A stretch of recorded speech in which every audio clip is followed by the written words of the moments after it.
Hey everyone, and welcome back to the Firefighters podcast, where we seek to develop, inspire, and motivate the world of the emergency services operator through a series of wide-ranging conversations. Now, before we go any further, just hit that rate, follow, or subscribe button on whatever platform you're listening to. It's a key performance indicator for us and helps us reach even more people. Now, here's what we've got for you today. I can pick up anybody from the street and they can pretty much tell me what a firefighter does. However, you're in the position now to be able to tell me why we do things, why we go to prevention activities, why we carry out protection work, why it's so important that we liaise with local businesses about dealing with rubbish and how we can prevent that. So having those active conversations with the firefighters, it shows where they are through the golden thread. And they have that understanding of the bigger picture and where they fit into our community and to society. Support doesn't just come from the top down, but it also comes from the shop floor. And if you educate the line managers, your crew and watch managers, these very experienced, very knowledgeable individuals, but if you support them to take them, to put the apprentice under their wing, so to speak, and say, this is what we're leading towards, and this is what the final point is, and this is how I'm going to take you on this journey. Well, actually, what you find is then that the apprentice feels supported, not only by the organisation, by L&D, but also from the team around them. That and this is where mentorship from an experienced firefighter, or even as we're finding now, Pete, is that we've got apprentices that have gone through this journey. They come out the other end, and now they're becoming the new apprentices, mentors, because they're supporting them, because they've been through that journey. Everything's evolved, Pete, but I still think that we are a uniform service, so therefore, obviously, the discipline is still there. However, I think things have evolved. We've evolved as a service, and we needed to, however, that when you are asking firefighters to do something, and some people, having run the recruits course for the first time, it can be alien to them when they're being told to do something, when potentially they've never been told to do something, for the first time in their lives, really, and they could be 20 odd years old.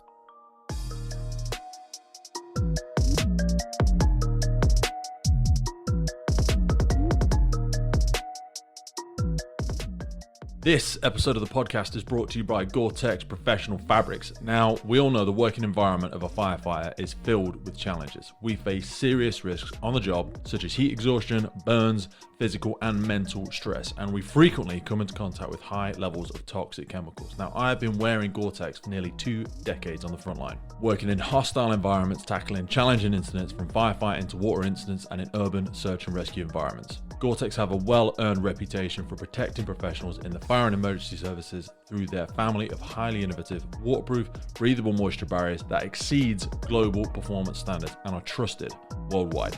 Gore-Tex, going further together.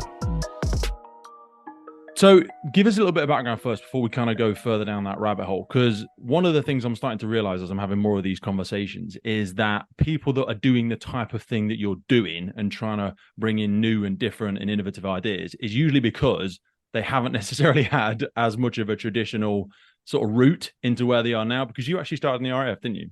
Yeah, so my background is a little bit more diverse. So I started in the RAF as a firefighter back in 1998. And obviously working with fast jet aircraft, which was one of my passions at the time. So I went to a place called RAF Wittering as Did a they still have the Harriers then? They did, didn't they? They did, yeah. And my brother-in-law was a weapons navigator on them, and he got made redundant and then retrained as a paramedic. So I remember that sort of time period when they took them away.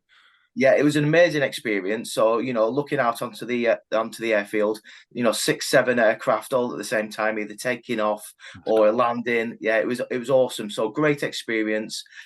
What's the entry requirements for that? Because we had a station manager from Stansted on, and he was talking about the different, because I'm going to try and throw a compliment, and please tell me I'm absolutely wrong, but I feel like places like the RAF and some of the other non-central government fire and rescue services sometimes tend to have a higher bar for entry, certainly in the physical aspects. Yeah, so the physical aspects, so you had to join the RAF as an airman to start off with. So I had to go through the RAF recruit training prior to doing my firefighter training. So you had to become an airman first, before then, obviously, after the 10 weeks or whatever it was back then, before you then started your firefighter training. So you obviously have to go through all the weapons handling, all that sort of stuff, all the the military side of things and the militaristic elements before you even started. And I did my basic firefighter training down at MOD Manston in Kent. Nice. Yeah. How are they ran then? Because do they use, again, subject matter experts, similar to the apprenticeship stuff that you do now? Do they use subject matter experts from the governmental fire and rescue service, or do they have, again, their own training departments within them? Yeah, so back then it was absolutely, yeah, they had their own training departments, the Defence Fire and Rescue Service, and pretty much our recruits courses ran like local authority, but with the added element of the crash rescue phase at the end. Okay. Yeah, so went through all the BA elements, like the pumps, ladders, all the stuff you would do now, the generic firefighter training, RTC, BA, first aid back then as it was. So going back in the day, first aid at work we did back then, and then we moved on to the crash rescue phase, which was 2 or 3 weeks purely of responding to crashed aircraft. Be that from helicopters to wide-bodied aircraft to fast jets. I wanted to ask you about aspects of discipline, and I'm not trying to go too far down a discipline rabbit hole, but I really like the way that some of the RAF and other people do it, because I tend to think sometimes, with the greatest respect, they produce a better product at the end of it, because there is still an underlying aspect of military style to it. Now, I know obviously the Massey Shore days and the origins of the fire service still are you draw by numbers, and there's an air of Navy military embedded within it. But that has been one thing, and I know you work so much now with not brand new firefighters, but with firefighters moving into that competency. What's your kind of finger on the pulse check around discipline versus self-discipline versus standards versus the end product? Because we have become a lot more aware of how we're developing firefighters now, and we're trying to get rid of some of that, the old practices and the bullying that happened of old. And yeah, we want to throw all that out, but we don't want to throw the baby out with the bathwater. So what was your experience? Because you did obviously RAF, and then I think you then went into another aspect of atomic weapons establishment as a crew manager there. But then you also did, the Avons, the Manchesters. So you've got a really great spectrum. What's your kind of pulse check on that? Yeah, I think everything's evolved, Pete. And but I still think that we are a uniform service, so therefore, obviously, the discipline is still there. However, I think things have evolved. We've evolved as a service, and we needed to, however, that when you are asking firefighters to do something, and some people, having run recruits course for the first time, it can be alien to them when they're being told to do something, when potentially they've never been told to do something, for the first time in their lives, really, and they could be 20 odd years old. How do we balance that with not wanting to scare people away from the job? Because recruitment is, ironically, in my limited experience, becoming a more difficult thing these days, but you're also picking up some of the aspects that haven't been covered in the character building side of that person's early years development. They'll have had a different parenthood, a different type of schooling. And this is why people struggle sometimes when they're like, oh, it's changed. Have you seen the old, have you seen that? Was one of my favorite ones, the picture of the butterfly and the caterpillar sat at the cafe. Yeah. Yeah, where the caterpillar's like, you've changed. And the butterfly's like, yeah, we're supposed to, because everything else has changed. Society has changed. So we do need to change because we draw from society and we serve society. But some people look at change and go, oh, you should have just kept it how it was. But the people coming in are different and the services are different as well. Yeah, I think you're absolutely right. I think that what we don't want to do, we've got some fantastic people coming into the fire and rescue service before, with different diverse backgrounds that have never been in the fire and rescue service, in the past. And I think that if we don't evolve, we could potentially scare some of the future leaders and some fantastic firefighters away from the job. 100%.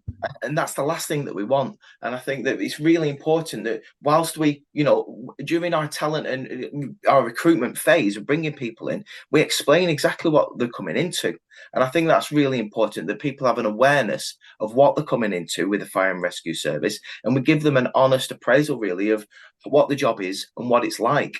And I think that's really important. I think we're getting better at that. I think we went through a period, and actually, if I'm totally honest, I think we're kind of still in that period where all of the cultural reviews and stuff scared people to death of putting anything on social media, putting anything out there. And I think that's had a tremendously negative effect on recruitment, because when you look at the RAF or you look at the military, they are always recruiting, aren't they? Yeah. Always. They've always got a recruitment campaign out. It's not like when it rolls round.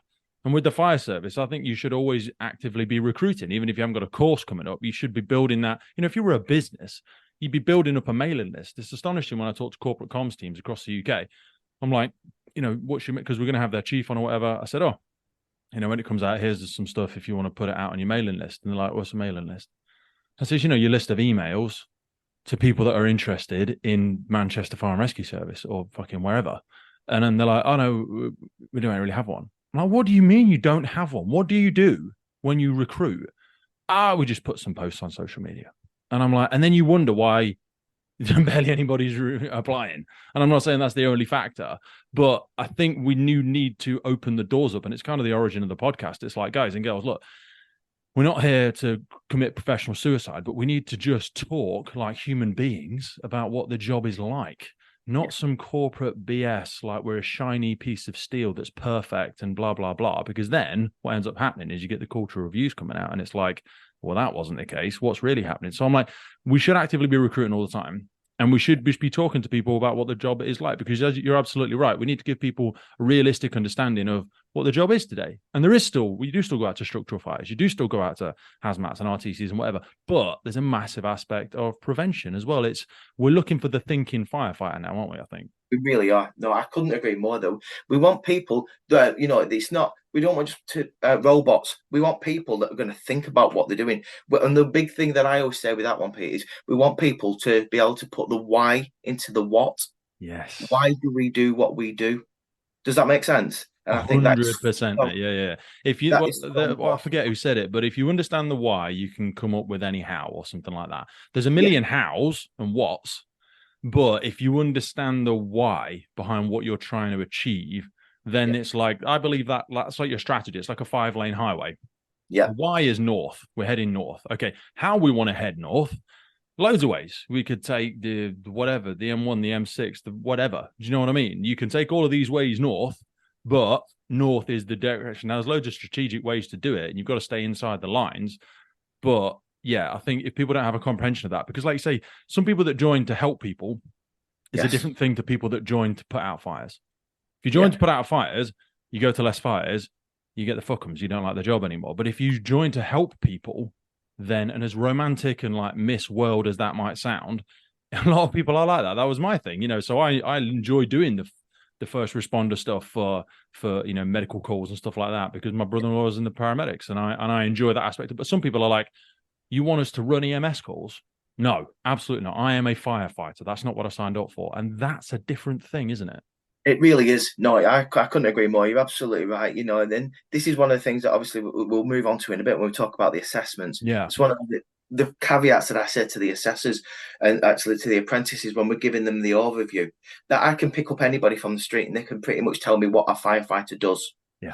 However, you're in the position now to be able to tell me why we do things, why we go to prevention activities, why we carry out protection work, why it's so important that we liaise with local businesses about dealing with rubbish and how we can prevent that. So having those active conversations with the firefighters, it shows where they are through the golden thread. And they have that understanding of the bigger picture and where they fit into our community and to society. Because they also don't understand the tick. So they don't understand. That sounds a bit, offensive. But I mean, or a bit condescending. Sorry. They don't sometimes connect that golden thread to also the fact that it protects them. Like when I do assessments at different places across the UK, one of the things we ask after a series of questions sometimes is, how does that reduce the risk to firefighters? Yeah. If you're talking about community safety, well, it just makes that business safer. Okay, and how does that reduce the risk to a firefighter? Or how does that increase the socioeconomic connection to the community? And like, well, follow the thread. Yeah, okay, there's nobody in the building, but if we save the hotel, then the 50 people that work for that hotel and their families can sustain a living, and the 100 people that visit that hotel every month and bring £3 million into the local community increase, and if we make that hotel safer, then the likelihood of a firefighter ever needing to go in there is dramatically reduced. If a firefighter never has to go in there, there's a reduced likelihood they're ever going to get injured. And it's that thread that people sometimes, not always, but struggle to follow through because the why is not quite there. Does that make sense? It really does, yeah, yeah, and that's exactly. So these are the conversations that we have with our firefighters during the professional discussion, and that's absolutely it. That's what we're looking for. That they've got a grasp of that situation and where they fit into that. Into that area. So it's not that they just go and do something because my watch manager told me to. Yeah. That they have a bigger understanding and of the reason why we actually do what we do. Hey, Dave Hodge again that we're releasing tomorrow. We were speaking about just the most important person in the room, and I always remember hearing it referred to as the hippo's opinion, the highest paid person's opinion. And people would start nodding along when the hippo's in the room, and you're like, don't just nod along with me because of my rank. Do you understand what I'm saying? And if you don't agree, say you don't agree. That's cool. That's great. Otherwise, we're stuck in this echo chamber, which kind of brings me full circle back to, so you started in the RAF and this diverse development that you went through, because take me then to, that movement from the RAF into your crew manager role with the atomic weapons establishment. Yeah, so that was a very different location. So it was the only place in the country with an explosives and nuclear license. So very different, very much more like hazmat orientated, as you can imagine, dealing with very different things, and with very different risks and challenges as well involved. So what I was trying to do, obviously going into that environment, is broadening my spectrum, broadening my horizon, and actually realizing that the fire sector itself isn't just, it's just not local authority. And I think that that's given me so much more sort of scope now when I look at what the fire rescue services are. That actually now it's a wider environment which includes your public, private fire sectors. It includes your airports and your aerodromes and your ICIs and your businesses, chemical works, etc., along with more conventional, what more people would consider of a firefighter that's going to incidents on, in Manchester or Leicester or whatever. It's very different, but we do have a broad spectrum of the fire sector in the UK.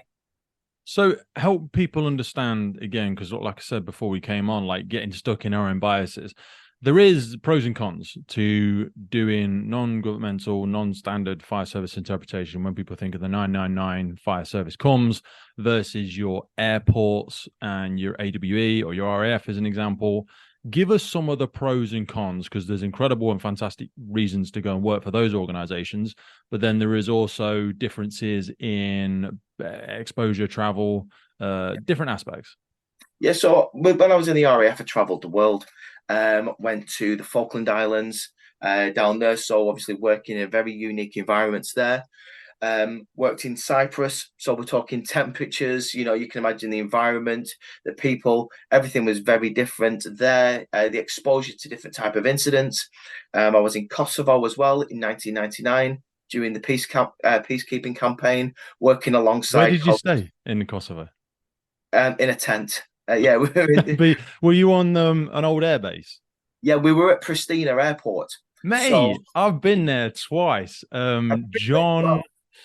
Oh, what was his name? John. Bloody hell, this is horrific. Now I'm going to forget his name. But he was like a retired colonel, John, and he'd gone over there. Oh, I'm going to fuck this up. With not the Peace Corps, but he went over there with, I can't remember, basically when they were trying to help Kosovo get away or delineate or separate themselves from the invasion of, help me out, brother. Who was it? Serbia. Yes, the Serbians all came in, and like the Serbians were being beaten in the street. If anybody hears you speaking Serbian, even now, like it's still pretty rough because you still see all the bullet holes in the walls and all this sort of stuff. But yeah, we went there with UKISAR and stayed on probably the same military base where they still have all the firing ranges and everything like that. Man, it's a whole different world in Kosovo, isn't it? Like the pay and the way they treated the dogs, just as a random abstract, like there was stray dogs all over the camp, like puppies and everything, and people hated them and like they were scared of them, and it was weird. But anyway, sorry, I digress. So yeah, all that travel. Yeah, so very different place. So, we were dealing with unexploded landmines, everywhere. It was, like you said, packs of dogs trying to round people up. At the time it was minus 35 wind chill factors. We were intense. We did have 4 pillars of survival in Kosovo, and that is the coldest I've ever been. And I've been to Canada and a few other places, but it was something about how cold it was there. it was Yeah. ridiculous. I've never felt cold like that. So, if my wife ever mentions she wants to go camping now, I think I've still got flashbacks from in the tent for such a long period of time. So yeah, we don't camp anymore. But again, great experiences. Character Dealing building stuff, 100%.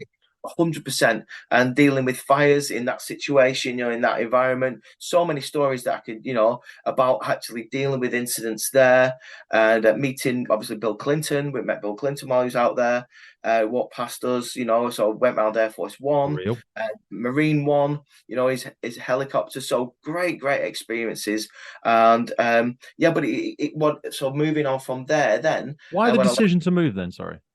so I left the RAF, I met my wife and she was in the military as well. She was an aeromedical nurse, so she'd be going away for a period of time. Then I'd go away the year after, and it just one of those things that we wanted to settle down. And Common thing, isn't it? Where you're like, this doesn't work for a family long-term thing. We're having our adventures and it's great, but the RAF and the military and the Navy is an immersive thing, isn't it? It's not really just a job; it's a whole lifestyle. it is a lifestyle. It is a lifestyle. It really is. And so I'm thoroughly enjoyed my time. I've got nothing but positive experiences and, great memories from the RAF. And it made me really grounded, if I'm honest, in the job. And it gave me a real sort of, a real appreciation of the job, but also that there's more than one way to skin a cat. Yeah. And with the fire sector, and there's not. I think a lot of people don't know that as well, and I don't know how much because again the RAF is so huge, and so is the military and the Navy and whatever. They just advertise the whole thing in general, but I think they have gotten a little bit better with some of the really good videos that they do now, where they show the many different roles that you can do. But again, with the greatest of respect, the RAF advertisements tend to be very, as you would expect, Air Force-esque. But I bet a lot of people applying for fire and rescue services across the UK probably don't realise the opportunities that also lie in places like that. And also airports and stuff like that, all the MOD. There's still a few American bases over here, isn't there, with the firefighters? You're absolutely right. A place like Alconbury, so my base, I was based over in near Peterborough at RAF Wittering for a long period of time, and then I moved up to RAF Waddington. Working with different aircraft. So the opportunities are huge, and I think marketing has taken, like you said, then back in the day, I didn't even realise that the fire and rescue service or the fire service was in the RAF, the RAF fire sector. It was only when I went in because I'd always wanted to be a firefighter. I knew that from an early age, but when I went to local authority at 18, they said literally it was a go and get some experience, kid. And go and get some life experience. Yeah, go and get some life experience. And I was actually looking to be a PTI at the time in the RAF, and someone mentioned, oh, they do the fire set, they have a firefighter role, but I didn't know. It's one of those things that it wasn't clear. Nobody made it clear to us at the time, but I went to it, and I actually loved it. So I went to a couple of days trial. So it was almost like a pre-selection test, if you will. And the rest is history, so that was the chosen field that I wanted to go down. So talk to me about that transition then, because maybe we could just go towards pay for a second as well, knowing that you've done local authority, RAF, private sector, and also you probably visit a bunch of airports, because that is one thing, and I always try and stay super transparent with the podcast, like the friends that I've spoke to at Stansted, their pay is noticeably higher than people in local authority. Yeah, it was. I mean, I worked in the RAF. Now, obviously, the terms and conditions in the RAF were great. You got your accommodation back in the day. You got fed, and the rest of it was like for a young person that I was at the time. The rest of it you got paid. Fun tokens. It really was. It was, and obviously all your accommodation, and it was a zero contribution pension as well. So when you think about that, you didn't contribute towards your pension. Then I went to work in the MOD. It was a lesser contribution as well. So I think we paid 1.5% towards our pension contribution with the MOD back in the day. So, and the pay when I was working at AWE, it was a lot better with the potential of overtime and having to maintain that crewing. It meant that that the pay was more favourable than local authority. But then I suppose the downsides, let's just total transparency, how many, because then again, I just give the airports and the MODs as examples, they're never going to any jobs. They have like 5 call outs a year. and most of the time they're running down the runway just to wave at something and drive back. And that's just my own personal opinion. Please feel free to say, no, Pete, that's bullshit. They do all this and X, Y, Z as well. They go to a lot of medical calls in the terminals and things like that. But some people, I say there's no solutions, only trade-offs. Do you know what I mean? So you get the better pay and maybe the better conditions, but you're probably not going to go to a lot of jobs. So it's all about, what works for you, I suppose. Yeah, I understand. I understand where you're coming from, and ultimately, but the jobs that they're working in, they don't want to be going to jobs every day because the potential and the risks that they're dealing with. So as you mentioned, AWE, we don't want to be going to incidents there every day. From a business risk perspective, something has gone tragically wrong to it. You're not interacting with Joe Public, who's maybe only got a couple of brain cells to rub together, and that's only a few members of the public. I don't mean all the public, but people that are really struggling with their life in really challenging socioeconomic conditions, and they're starting fires in their sink because they haven't got any gas or electric. You're not dealing with that. No, you're not. You're dealing with very high risk. And it's the same as the airports and the aviation side. Yes, they deal with very different incidents and very diverse. However, thankfully, it's not every day that planes drop out of the sky. So, and so that's thankfully, but they're always practicing and training for worst case scenario. However, as you say, they are dealing on a daily basis with medical incidents. They are dealing with, different types of aircraft incidents that we potentially won't think about, such as hot brakes, etc., or potential technical issues that there could be with aircraft. But certainly they're not responding to the number of calls that local authority are, which meant that, so when I was thinking about when I was at AWE, an opportunity came up in Avon Fire and Rescue Service, and I was thinking that was one of my big drivers, really, that I wanted to go to operational incidents. And that was the biggest driver for me to transfer into Avon. So, were you able to transfer across these things? Because it also gives us a nice connection to the aspect to the endpoint assessments and the firefighter, the level 3 firefighter stuff. Because did you have recognized qualification skill sets XYZ from moving through those things? Because this is one of the things that I hear again from military, RAF, and even historically people in the fire and rescue service. They don't inherently come out with any formal qualifications at times, and they can end up trying to transfer into different services, or even when they come to the end of their career and they're like, I've done 30 years of this thing and I have no qualification to show for it that the industries would recognize. Yeah, so by this time, Pete, I don't know if you remember, we went through a period of time with IPDS. Yeah, we did. A lot of people won't remember that. We have a lot of new people joining the services. We went through IPDS, and then the IFEs had their day, and there's lots of stuff that's happened. So try and help us all connect the dots looking backwards. Right. So back in the day, we're talking early 2000s now. We went through integrated IPDS.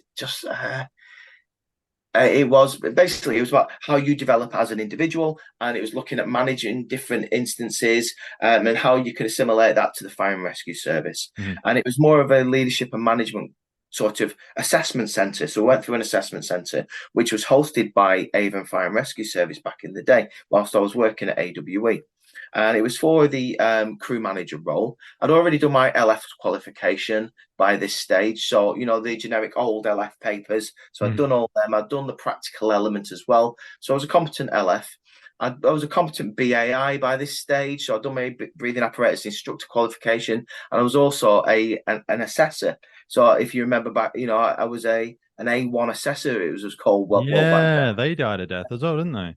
Yeah. So, everything's evolved. It's still the same thing, but things have just evolved somewhat, I'll just mention this because I've just looked it up, just had a look. So I've got a paper here from one of the Dear Chief Fire Officer things. It's a North Wales Fire and Rescue Service Chief Fire Officer 2004. And the background on the IPDS is a competence-based training development system for a selection, training, development, and assessment of all fire and rescue staff, both uniformed and non-uniformed. So I forgot that. This was green and grey, but wasn't it? From a point of attraction to service right through to retirement, it embraces a full range of a fire service activity and is intended to enable all fire service staff to attain and subsequently maintain a level of competence required to fully meet the demands of their role. Implementing IPDS means a move from the train me to the how can I be developed arrangement. So yeah, this was back 2004, 2002. Wales started implementing that by the look of it. So just for a little bit of context for people. Yeah, so we're talking 20 years ago now, Yeah, you know. that was So, when NOS was new. No, not official standards. Christ, that was new then. Jesus. well, it just seems that we've gone through this I evolution. know. You know, Yeah. And that's everything. why you can sympathize with some people when they go, "Oh, we're just reinventing the wheel," because we have been there with some stuff. And it'd be great. And I'd keep interrupting you. I'll stop. I apologize. But it's like sometimes there's change for change's sake, and sometimes we're reinventing the wheel. But yeah, because we had the MVQs back then as well. And now actually we've come back to MVQs a little bit, haven't we? But sorry, carry on. No, no, everything has a habit of coming back round, Pete. Yeah, You know, fashion, everything. The cyclic, isn't it? it is. You know, I'm sure I've still got a denim jacket somewhere that Mate, I'm one waiting day for the denim like, dungarees to come back. I look like a hillbilly, bold hillbilly when I wear them, but I'm like, I love my denim dungarees. They just look stupid when I wear them. everything's cyclical, and You're saying don't everything. throw them away just yet. You're saying they're Please coming don't. back. Yeah. Keep them all. Keep hold Okay, of me. okay, brother. Definitely keep hold of them. You never know. Um, but everything has a habit of coming back round, you know. And I think that we have to learn from things. We can't just drop it and now say this is the new. This is that everything we've been doing is wrong, because it's Yeah, that's you see that. that's wrong. We're now looking at this. Now that's wrong. Let's look at this. I think we need to take the learning from things. You know, everything that we do, there's a reason for it. And that's one of the biggest things that I've learned recently. Every fire and rescue service that I've been to over the last couple of years does something slightly differently. Mm. Right now, there's a reason for that.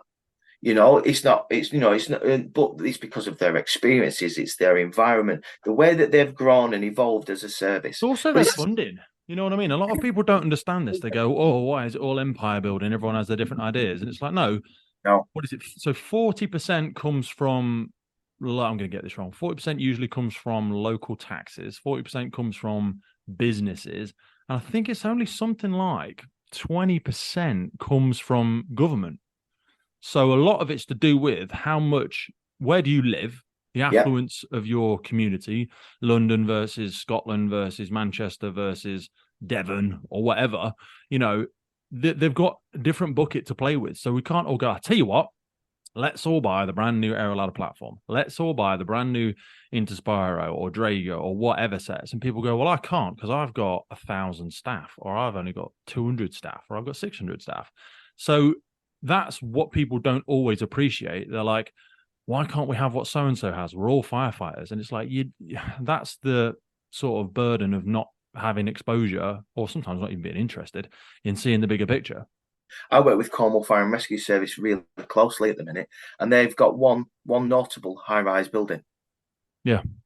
Within their environment, which is very different than London. Yeah. For a argument's sake. Yeah, no, I think you've got a really valid point there, Pete, that it is down to public perception and knee-jerk reactions, which goes back to that we change things a lot, whereas we need evaluation has to underpin everything we do in this job. It has to be a data-driven decision, not emotional, not it's the way it's always been on nepotism and all that jazz. Yeah, no, I absolutely agree. We've got to look at why we do what we do, and then what are the benefits, and your return on your investments every time. Why do we do things? How can we make it better? And not just as a sector, but as individuals. In your job, and I don't think we take the time to evaluate ourselves enough in our roles, and that's something that I've noticed as I've gone from different organisations, and then when I landed in Avon Fire and Rescue Service, where I was probably one of the first people to transfer in from a non-local authority fire service. Really? Yeah, I was, yeah, and that was very different. Sort of. I dragged you off down a rabbit hole there. Sorry. Take us back to the qualifications you did or didn't come into, and overlay that, sorry, with the view that you now have in trying to standardize things across the UK and give people recognized qualifications. Yeah. So back then, when I transferred into Avon, I completed my supervisory manager IPDS ADC Development Centre, as we talked about before, and I had a suite of qualifications and experiences that, in theory, recognised me as a leading firefighter. They took me through the processes in Avon, but it wasn't consistent with what they had before. So it wasn't, there was quite a few holes, if you will, where they weren't too comfortable with my background. So they put me on like a inter-service transfer course. What did they do? Like a And that, skills fade type assessment? Did you have to sit an yeah, assessment? Did you have to do, I imagine you did an incident command reaccreditation and they kind of tilted their head and went, meh, it's not how we do it. I mean, a lot of it, I think they were quite surprised that actually it was pretty much the same with the incident command. There was areas, things like that, certainly from my own gap analysis, I knew that from my background, I didn't do much road traffic collision Yeah. work because of my background, I didn't need to, so therefore I knew that was a gap. 13.5 meter ladders was a gap because we hadn't used 13.5 meter ladders up till that point. So when and the way that different services do BA procedures, you'll know in your role, that every service does BA something slightly differently. They do. There's Mm. so you'll know that actually, that different search procedures, door tactics, tactical ventilation, ventilation strategies, etc., all slightly different. So when they looked at me, and it was like, right, how do we fit this round peg in our square hole? And it was, Mm. how do we sort of, and that, which really has made me think now about the consistency and the standardized process that we've got with the apprenticeship. So we've become full circle, and Yeah. it's really made me think about how we then assess and what we're looking for when it comes to endpoint assessments, when we're signing firefighters off, as that final check and balance, which we currently do. We're looking at fire services and we're looking at apprentices, and I source my assessors from all around the country. So from diverse backgrounds, all the different services, which I'm sure we'll go on to in a bit, Yeah. all with their individualized services, knowledge and experiences. But now what I'm trying to do is we're giving them an assessment plan, which is generic against the apprenticeship standard, not what Firefighter X does in Leicestershire Fire and Rescue Service. How do You know, you make sorry. that? And we'll go there now because I think it makes sense for us to move to that. How do apprenticeship assessment companies or organizations such as yours then come up with Yeah. something that can be applied as a model or template to a wide variety of services? Because, as an example, Yeah. if we look at something like National Operational Guidance, fantastic stuff, really well put together, but it's intentionally vague because it's just trying to give you some overarching principles around the dangers, the hazards, how to mitigate the risks, potential strategies, but it never goes down really to the tactical aspects, because that's the bit in the fork in the road where a lot of services tend to head off in different directions. So when you are trying to come up with a model, and again, different organizations have probably done it slightly differently, how do you avoid lowering the bar? Sounds harsh, as though it's, but how, you've got to find stuff that's common enough to assess across the UK. Okay, so the way that, obviously, for people that aren't sure about how the apprenticeship works and endpoint assessment plan, how endpoint assessment plans are put together, they all come together from trailblazer groups. So that comes from fire sectors across England. So that could be the armed forces, civil aviation, local authority, and other small private sectors will come together and they will put together an assessment plan. So it's the generic areas that they all need to cover. How is that organized then? Sorry. How is that? Because we've almost, and I know I'm keep interrupting, but I just want to understand that bit because I don't even understand that bit. I understand what you're saying. Okay, so but it's like, who's organizing this? The NFCC is who's saying I'm the authority. Everyone come here to me. Okay, so that's really governed by IFATE, which is the Institute for Apprenticeship and Technical Education. Okay. They would draw on subject matter experts. So you get people from OFQUAL as well, obviously, as the regulator for the assessments who we come under, so they regulate us as a endpoint assessment organization. And obviously they draw in specialists and experts from around the country, and obviously supported by, collated from people like from the NFCC, but also, all of the pool of fire sectors around the country. And it's literally, if you've never been to a trailblazer group, Pete, it really is quite interesting. It's a lot of conversations. It's a lot of like, these are the areas that we need to cover for the roles. So we're looking at the role profiles, and this is, so then you start mashing it up, and obviously people then separate away and they'll look at the key areas that they need to cover. And you're right, some of the areas, so when we're looking at buildings, so it needs to make sure that it covers that the whole spectrum. So you know that firefighters, we tackle a wide range of emergency situation, problem solving initiatives vital to resolve the incidents.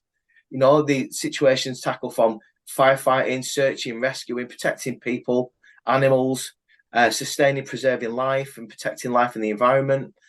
Think about from what different things that we cover, from effects of fire, natural, human disasters, hazmats such as chemical, biological, radiological, nuclear, and explosives. We also respond to incidents involving planes, trains, road traffic collisions, and marine incidents. So the wide range of incidents that we actually cover. And then put on top of that, and how we regularly engage with the community to provide information, advice, and guidance to individuals from groups around health and safety and well-being. Firefighters also conduct fire, risk assessments where necessary, audits in businesses and homes. We fit detection, suppression equipment if necessary, and actively contribute to reducing risk. So all those different areas that we cover, how do we assess that? And that's one of the areas that the Trailblazer groups come together. And this isn't just over a couple of days, mind. This is over a wide period of time. And these are regularly reviewed. So we regularly review this, and they come up with an assessment plan that covers all the knowledge, skills, and behaviours that we feel are pertinent to a operational firefighter. So, and from to complete the loop, on that first bit, because that there's I feel like there's a missing piece from that origin story of the apprenticeship. So this is managed effectively by I imagine the funding comes to the Department of Education, I suppose. Yeah. Because the levy principle, I know very, very vaguely about, and please correct me as I fumble my way through this, but the apprenticeships effectively are, so it comes from trying to maintain skill sets within the UK, doesn't it?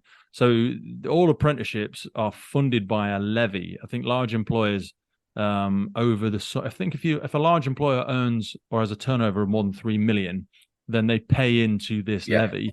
And anyone can draw down from it. I say anyone that works in a profession that I suppose is perceived as valuable to the UK government. So there's a big pocket of money there.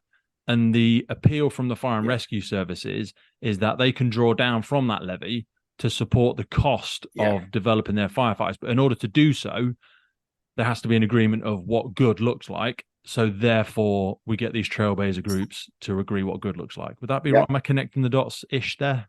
Yeah, it is. I mean, it's quite a complex. You could quite easily go down rabbit holes and just have a conversation about this. But just want people to understand why we're even interested in apprenticeships, because people feel like, absolutely. Why are we even doing it though? You're not telling me why we're doing it. We get back to that why. So the why is to help fire and rescue services, A, give people a recognised qualification, but B, draw down some funding and get a standardized approach across the UK. Would they kind of be the three pillars-ish? I'm sure I'm missing a whole bunch of stuff there, but pretty much, yeah.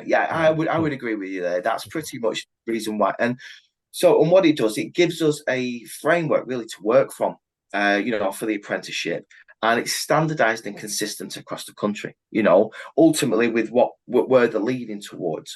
And so I've worked with the apprenticeship now since 2018, granted not in this role, but from, obviously I know we've gone up quite all over the place with my career, but 2018 I ended up back in training in Greater Manchester and running recruits courses 2018, and we heard about this thing called the apprenticeship, and a lot of people say, don't worry, Jimmy, it's exactly the same, things have just changed now, and they're now called apprentices.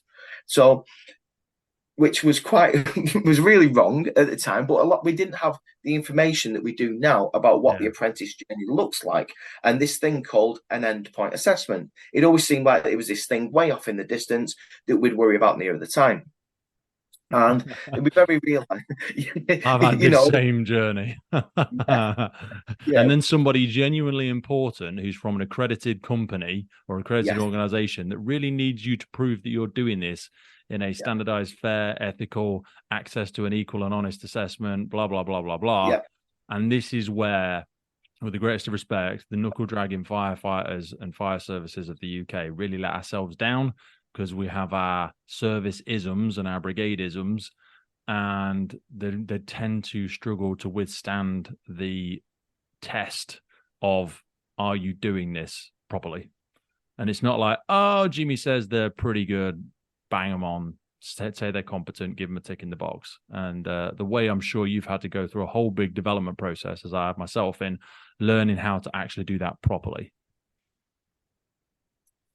Yeah, it was certainly very different. It was very different. Whereas, from a probationary perspective, whereas in, if you look at probationers, the way that their development looked, and then they would finally get like final assessments that was usually done by a DO or an ADO that would come in and they get them to do something, some different tasks. They'd have a conversation with them and they'd be signed off competent.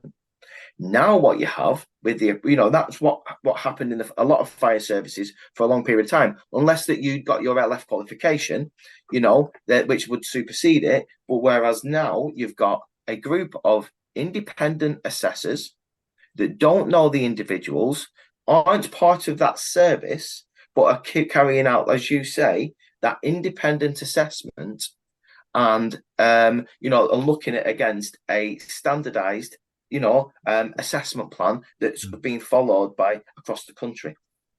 So that turned very, very different then. So which led to how the Endpoint Assessment Partnership that I'm working with now, that actually identified that there was a gap within the sector for the Fire and Rescue Service to have its own endpoint assessment organisation with, for the service, by the service as it was.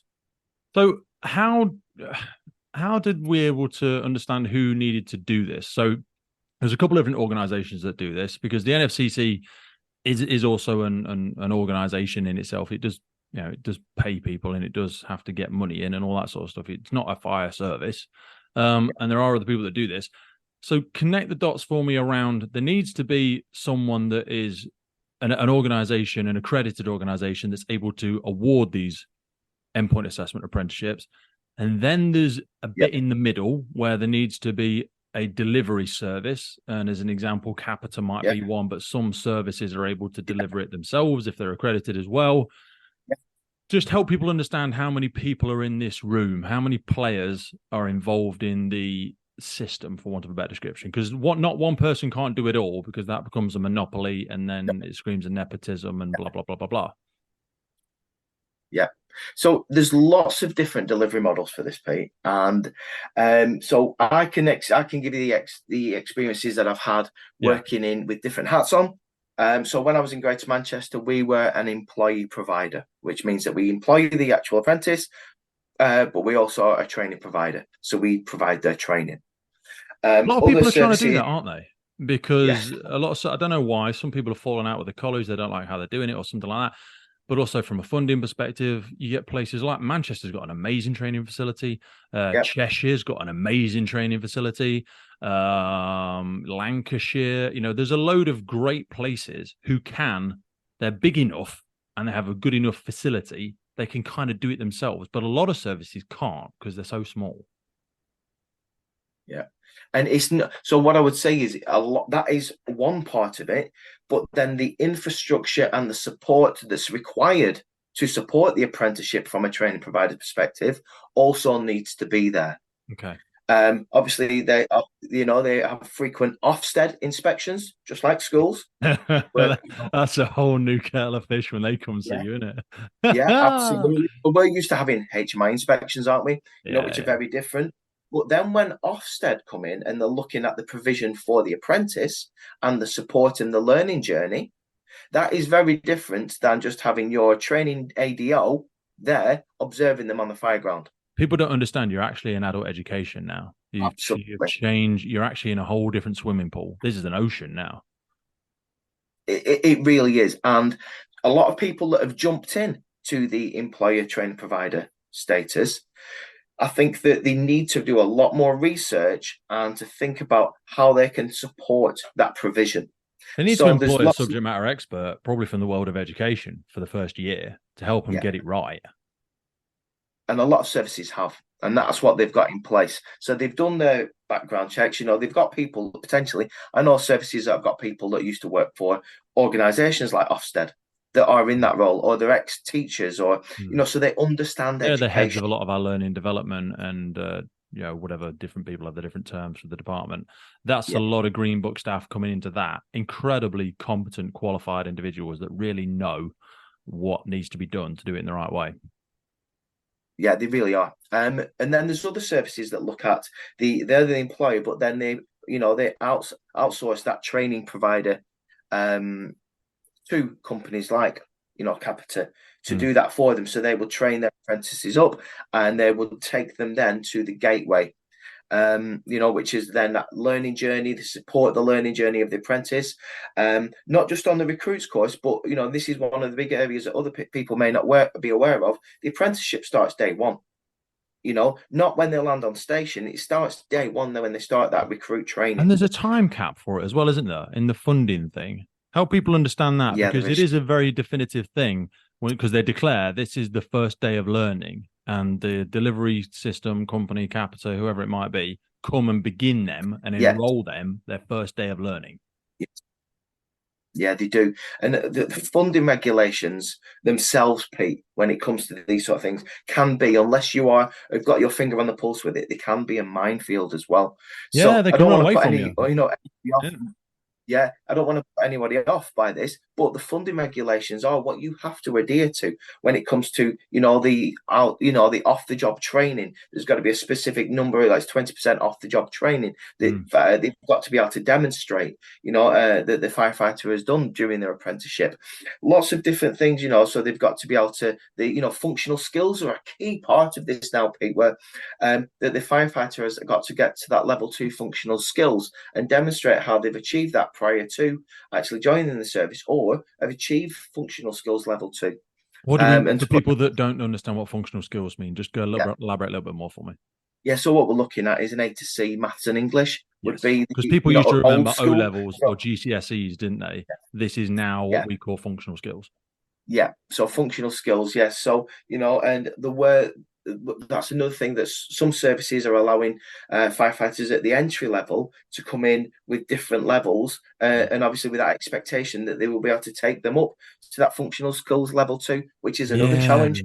they have to agree to complete it within 6 months or a year or something, and then they'll provide another training. But that, again, what we need to remember there is you're placing another cognitive load and another responsibility onto that person who is already doing a full firefighter apprenticeship. So that can be a risk as well. But also, you don't want to limit great firefighters joining services just because they maybe had a really challenging childhood, or they went to a crap school, or they just had some challenges they couldn't overcome that mean they haven't got those requisite skills. But they probably will make for great firefighters. But it's a gamble as well, because they do have to achieve that. Yes, they do. Yeah, and so they can't come to endpoint assessment unless they've got those I've seen it, qualifications. mate. I've seen a So few have missed their endpoint assessments, had to have them pushed back because they thought it was like, I'm doing really well with my firefighter apprenticeship. Right, have you done your functional English? Oh, yeah. I mean, I'm getting around to it, and I've emailed the person, and I'm like, you are not giving this the focus it needs. If you don't pass that, you will not get competent. You will not get your pay. You will not pass your apprenticeship. And that's something I'll probably talk to you about in a minute. Like, what happens if they don't get the thing? Because there's only so many times, and that's services are doing it all differently themselves, aren't they? they are, yeah, and that's a challenge. The apprenticeship is full on for the for the individuals. That they are being well supported by their line managers, by the L&D departments. They have workplace tutors in different services that go out to support that. It could be from an external company, like we've mentioned before with Capita, or it could be somebody internally that's supporting them on that learning journey. Now, to put into that on top of that they've got to potentially achieve a level 2 in functional skills like maths and English that they may not have touched. So we've got apprentices now that are coming in their 30s and a little bit older in some instances that may not have maths and English for a long time. And, so to add that into the mixture, into the melting pot, if you will, that, actually now that, they're having to spread themselves, and it can be quite a challenge, and I have empathy for the apprentices that are coming through that, because Adult that's not. literacy and numerical literacy is a real thing. I see it a lot, even just parents of, my children's friends, when they're trying to help them with their maths homework. It's like, and this is a shame because there's incredible people that may have done 10 years in the care sector, in accounting, as a builder, ex-military or whatever. And they're coming in because there used to be a cut-off age in a lot of services of 31, but now that's gone, hasn't it? So you can join in your late 30s and your 40s, but that student mindset is difficult to get back into. It's a learned behavior. You've got to.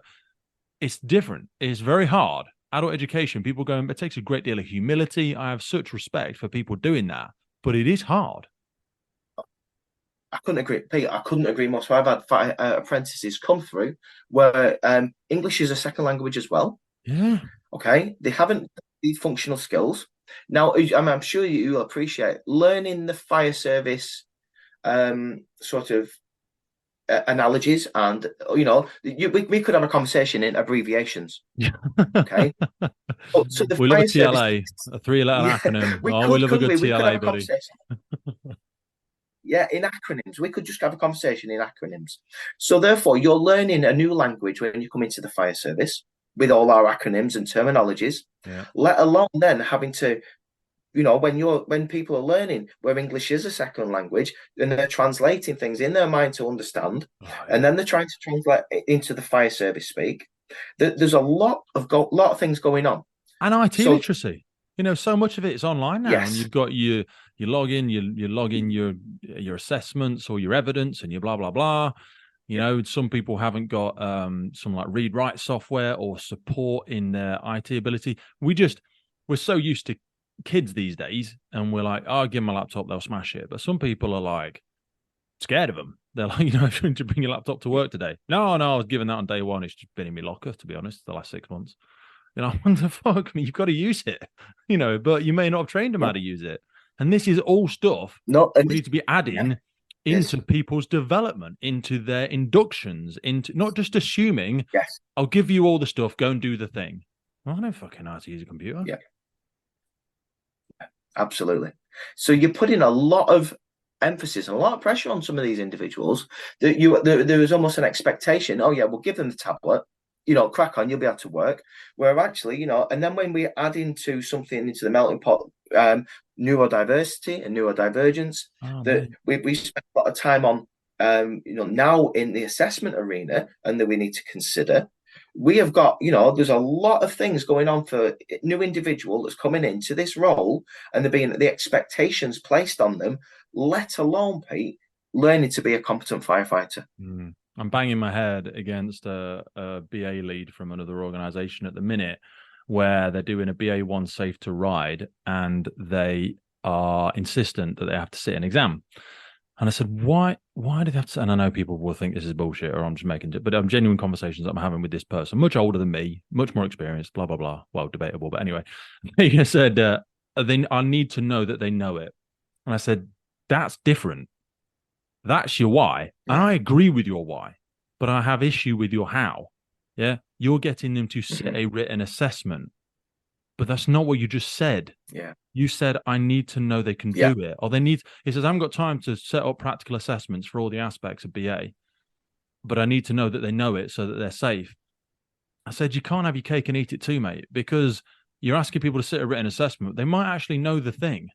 Yeah. But you're asking them to interpret it through a manner in which, when the fuck are you ever going to be asked as an operational firefighter, tell you what, whilst you're at the incident, can you just write down everything I want you to do?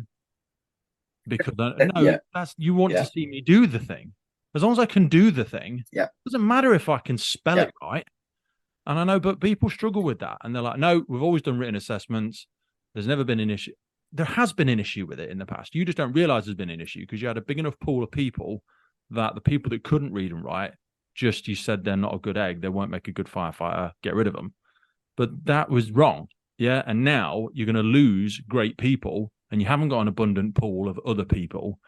And because you're still stuck, you're romantically stuck to this idea that they've got to sit a written assessment. And it really grinds me. But anyway, sorry, I'm going off down There a are little other passionate rabbit hole. I'll no, get off my soapbox. there are so many ways of gleaning information from people, and you can do that, like you just mentioned, then by actually getting them to do it or actually talk about why they do what they do. But I get So it's a that you can get in resources that aspect as understanding. well. An exam is a sheep dip, isn't it? It is. That's the helpfulness of it. You know, Yeah. you could, I haven't got time to give a one-to-one conversation. Well, do it or don't do it. You know, you as a service need to recognize the importance of this. It's either important or it's not important. It's not important only when it's convenient. It's either important or it's not important. Yeah. You can't keep doing this. And it really, I've done it again. Sorry. Really, really annoys me. Sorry, mate. Go on. Take me away from this, for God's sake. Otherwise, I'll bore everyone to death. No, not at all, because it's so important that, you know, that we want the best people, you know, and they come from the whole wide society, diverse society that we currently live in. Yeah. And we want we want people, well-rounded individuals. But we've got to support people on that journey. You know, we've talked about this for the last 20 minutes now, about supporting people on that development journey, that when we first went into this world of apprenticeships, that one of the first things that somebody said to me at the time was, Jimmy, don't worry about it. It's just another word for a probationer. And when you actually start looking into this, and I was leading the recruits course at this time, we were going through an accelerated recruits campaign in Manchester, and we had groups of 36, 36, 55 on recruits courses. That was in 1 year. And when everyone says something like accelerated, that always worries me a bit. What does that mean? Yes. So basically, from my experience and from my perspective, it was that we went through a period from around 2010 round to about 2016 in a lot of services where we didn't take any active recruitment. Yeah. For whatever reason, numerous reasons, political reasons, etc., etc.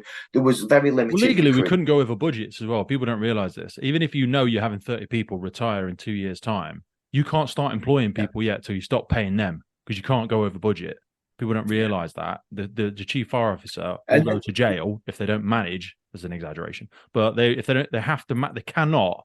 It's not like your own personal business where you're like, well, I see this coming down the pipe. I'm going to take a hit this year, make my money back next year because I know he's leaving or I know she's leaving. You can't do that.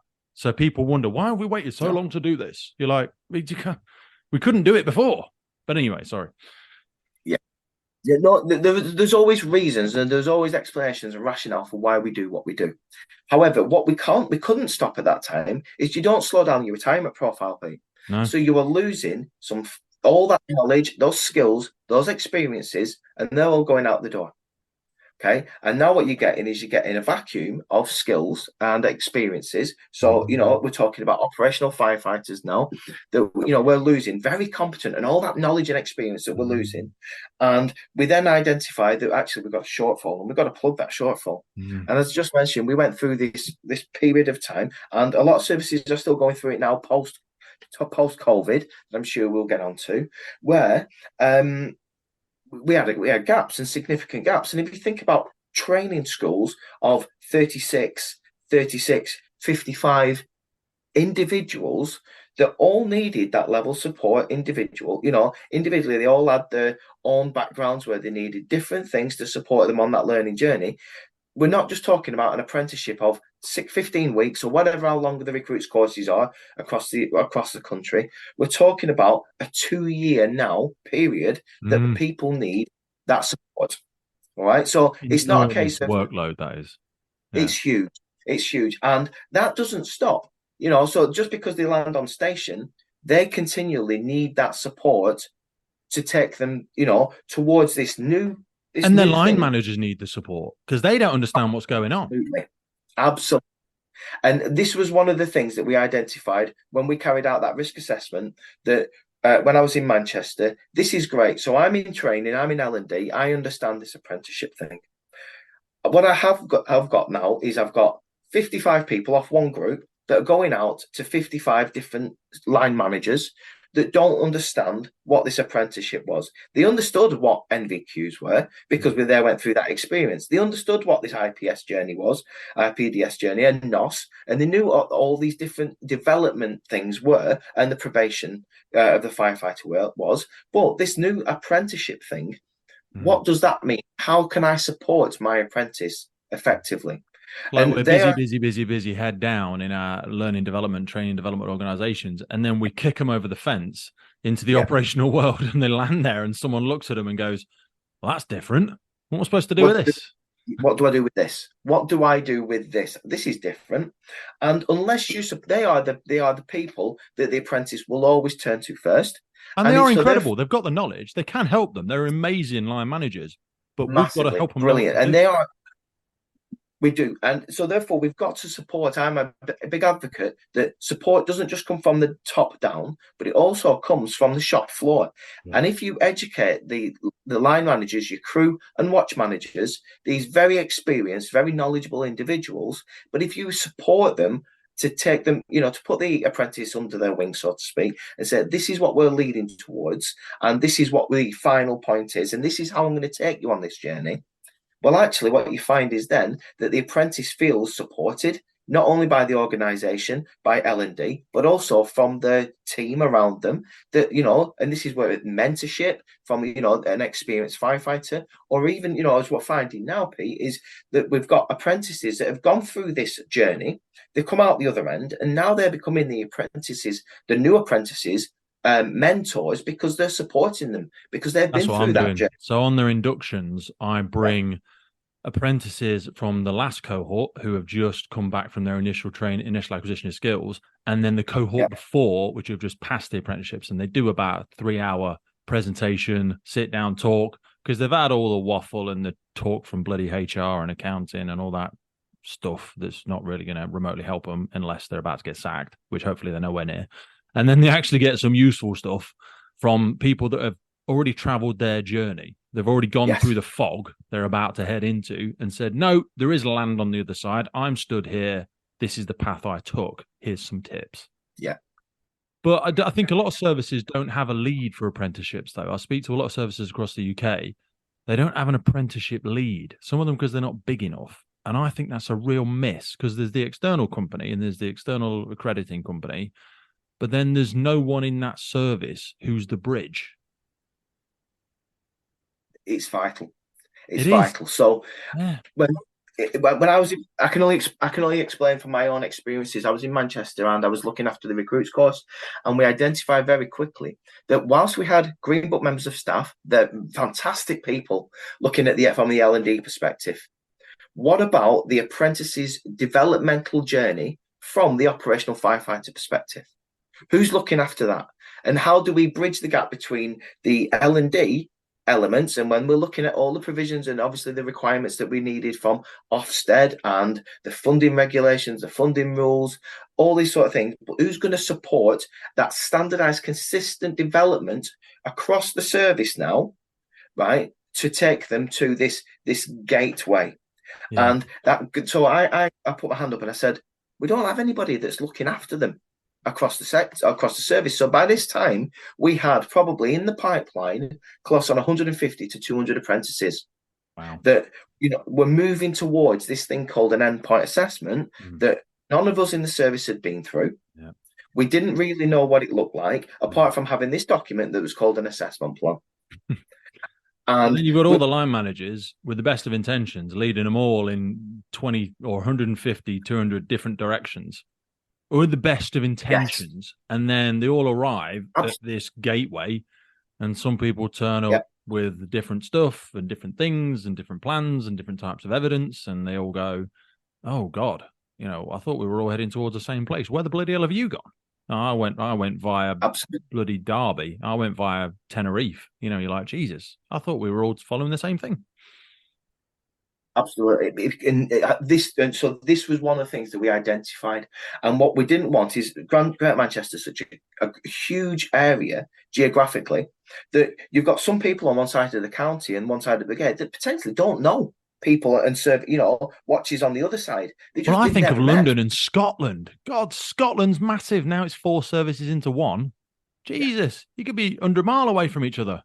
Yeah, you can, and, different watches, different areas, they've never met. So therefore, when you're looking at how we want the progression and how we're going to monitor that progression of the firefighters, well, unless we periodically have that review to sort of have that holistic overview of how that development's looking.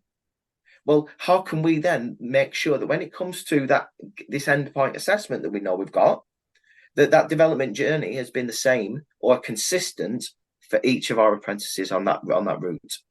So we looked back. So it could be a minefield, Pete, for services. So what we introduced periodic assessments where we would bring our firefighters back in, and we would monitor their development centrally. So, we brought in the things that a 12-month assessment that was carried out. We brought that into, to look where their development was. And then we also introduced, workplace tutors going out to support, to have conversations with said line managers, sitting, having chats with them, against and with the apprentice, just looking at how their development pathway was, where they were up to, how they were finding things, did they need any further support? Because a lot of times people won't raise their hand up and say, I need some support, unless you ask them and you're talking to them. Oh, some line managers won't let them either. Some line managers will think that's a reflection on them not doing their job properly, but that's not what it is. This is not an accusation. It's an offer of help and support. It's an offer of support. It is. It's that olive branch that a lot of people need, but sometimes they don't realise that they need until you actually bring it up, and have that conversation with them. So thinking about that developmental journey, it was also a journey for all our line managers. And I would also include station managers on station to this point, that obviously if they're going to be in some sort of quality assurance role, overviewing, then they need to know what they're assessing against, and they need to know the sort of the standard that we're talking about. So we introduced quite a few different teams conversations, where we brought people in, through Zoom calls, to talk, to try to capture the audience, as many people as we could, to talk them through this apprentice journey and where we wanted them to get to, readiness for this endpoint assessment. So we also then thought, right, well, from a competency perspective, you mentioned before that every service does something slightly different, and obviously from an endpoint assessment perspective, we're looking at them holistically, and I'll move on to what we're looking at in the assessments shortly. Yes. Internally, in service, when we introduced something called the practical gateway assessment. So the gateway, for those people who don't know what the assessment much about the endpoint assessment and the apprentice journey is, that the apprentices are required, or this is what they had to do back then. They had to provide certain pieces of evidence. They had to achieve their level 2 functional skills in maths and English, and this was all then sent to the endpoint assessment organisation to review. However, we as a service, we weren't sure. We wanted to know, against our own policies and procedures, we wanted to carry out a competency assessment internally to know that, we had competent firefighters internally before we allowed an external organisation, an external body to review, to make sure our apprentices were ready for this.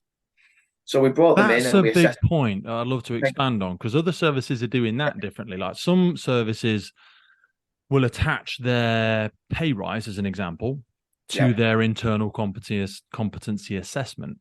So they're like, once you've done our assessment in Manchester or whatever, then we deem you competent, you get your pay rise. And then you go on and do your apprenticeship assessment. But, and this is my own experience, in some services, they go, it doesn't really matter if you pass your apprenticeship, actually, because we've done it. We've drawn the funding down. If you fail your endpoint assessment, doesn't really matter. Some people are sacking them, though. Some people are saying, if you don't pass your endpoint assessment, that's game over. So there is stuff happening different as well there. And that's just from my personal experiences. Please tell me that's rubbish and you hear different if that's the case for you. But I've seen that in different services. Every service does something slightly differently. Yeah. And this is one of the biggest things that was going to come out of our conversation, Pete, is that the experience that I've had working with different services, that they all do something slightly differently. Now, what we decided at the time in Manchester is that obviously from a competent perspective, from competent pay, things may have evolved now, but certainly when I'm looking back to 2019, 2020, when we were having these conversations, was when are the firefighters going to get this competent pay? Yeah. And what we decided was, because these gateway assessments that we were doing, everybody was doing it on a different date. And also because of the numbers, the endpoint assessment wasn't done all on the 1st of February. Because of the numbers, we would have smaller groups, and it could be stretched over a 6-week period. So what we identified, that once the apprentices have been successful at endpoint assessment, that pay award was backdated to the gateway decision day. So then everyone would be paid competent rate, but it was backdated to that date. So therefore, there was, there was nobody getting something, earlier than anybody else. Still anybody held the else. value of passing the endpoint assessment. It's still relevant that they complete their apprenticeship, but they weren't unfairly treated being paid just because of the logistical challenges of when they get to do it. Absolutely. Which we thought was the fairest way 100%, of doing that. And I mean, as I say, things may have evolved somewhat now, but certainly, because obviously me being seconded out of the organisation, I haven't got my finger on the pulse as it was, directly, but that certainly was what we decided was the most fair way to deal with things at the time. And I think that the apprentices bought into that and they understood that, and we didn't have any sort of challenge on that because it was the fairest thing to do. Other services are looking at things slightly differently, and I'm sure they've all got their own reasons for that. So take us to these elusive endpoint assessments. We keep teasing people into that. So a lot of people will have experienced them, but there'll be a lot of managers listening in that genuinely want to know, what are my firefighters going to be asked to do? My learning development team, T&D team, whatever team, training school. They're not talking to me. They're not telling me what I need to know. I don't want to set my person up for failure. What are they actually going to be asked to do on these days? So when I've mentioned before, and I kept teasing about this endpoint assessment plan, and within there are knowledge, skills, and behaviours that we will be assessing against. And as an endpoint assessment organisation, we review them and we look at the best way that we can assess against these knowledge, skills, and behaviours. There's practical assessments, which are split into 3 different areas, and again, this is within the assessment plan. And the assessment plan itself, Pete, has evolved. We're on version 1.2 now. And it is actually subject for a review towards the back end of this year. Okay. So we're constantly reviewing it to make sure it's fit for purpose for the sector, as I said before. But as it currently stands, the practical assessment's broken down into a BA scenario, into a we have a road traffic collision scenario, and we also have a hazmat scenario. Now, within all those areas, what we want is a real world environment. We want it to be a complete immersive experience where you are given a situation and basically a scenario brief for each one of these instances to create that immersion, to create that buy-in experience, because we don't throw any curveballs in. Long gone are the days where there would be a Hercules flying over and acetylene cylinders would be dropped on the incident. There's no shark custard. There's no shark infested custard. There's none of this. It's actual real world experiences, because we want to see what the firefighters would do on an operational incident. Okay, so that's the practical day, and we can talk about the actual. If we can go into a little bit of the detail about those, because there's things, again, because you make it standardized, not you, but because the assessing organizations have to standardize it across the UK. There's differences in resources, isn't there? There's like, have you got a gas rig? You got a carbonaceous rig? Is it synthetic smoke? What we ask for is we have a resource list that we provide to each one. We have a really good working relationship with all our employers, with all our customers, employer training providers, and each one of them will get documentation, and they all have access to all our policies and procedures. One of them is our employer training provider guidance document. That is basically their holy grail that they will go to, and everything that they need to know about the endpoint assessment is contained within there. We have hyperlinks to mock tests for the apprentices to use, so they get a feel for what our actual assessments look like. And also within there, we have a comprehensive resource list. These are the things that we need on your fire engines to be able to conduct our practical assessments. It's very clear, it makes sure that we've got everything that is needed. Also, the apprentices get a guidance document as well, so it talks them through. It basically holds their hand and gauges them through that endpoint assessment journey from start to finish, from gateway. Do they receive a guidance document? I'm challenging you now. Say again, sorry. When do they receive that? So what we have is we have a SharePoint site, and we ask that when it comes after the gateway decision day, that the employer provides, and that's part of our, that's part of the service level agreement that we have with them, that they actually provide that to the apprentices so it can be downloaded, or if they want, then they can ask us, and we have in the past we've sent that out to all the apprentices, and we ensure that they have access to that. I think you Because not should only do that always yourself, just as a bit of feedback, because I think some of the services are dropping the ball there from my own personal experiences.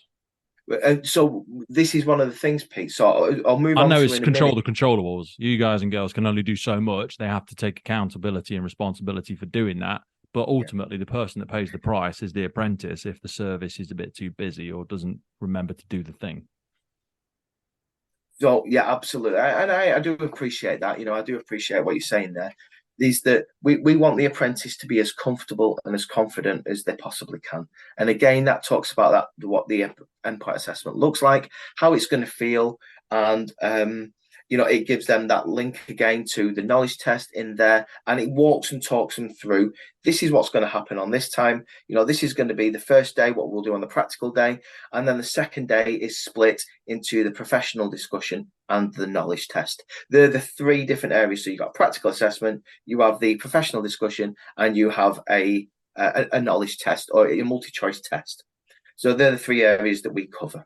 Are we allowed to go into the detail of what's actually involved in the practical assessments? Just because I was alluding to the BA analogy there and wanting to understand what you haven't got to give me an OIC brief here. I'm just saying, because some services, I say, want to make it as realistic as possible, but not all services can offer that. So you've got to strike the balance somewhere, haven't you? You really do. So what we want to do is we want to, we've got to make sure it's standardized and consistent. So therefore, we try to do that. We will do the same thing, because ultimately, if they're getting that assessment, that certificate that says that they've passed their apprenticeship, and they should be very proud of once they've achieved that actually it's been the same process that they've been through.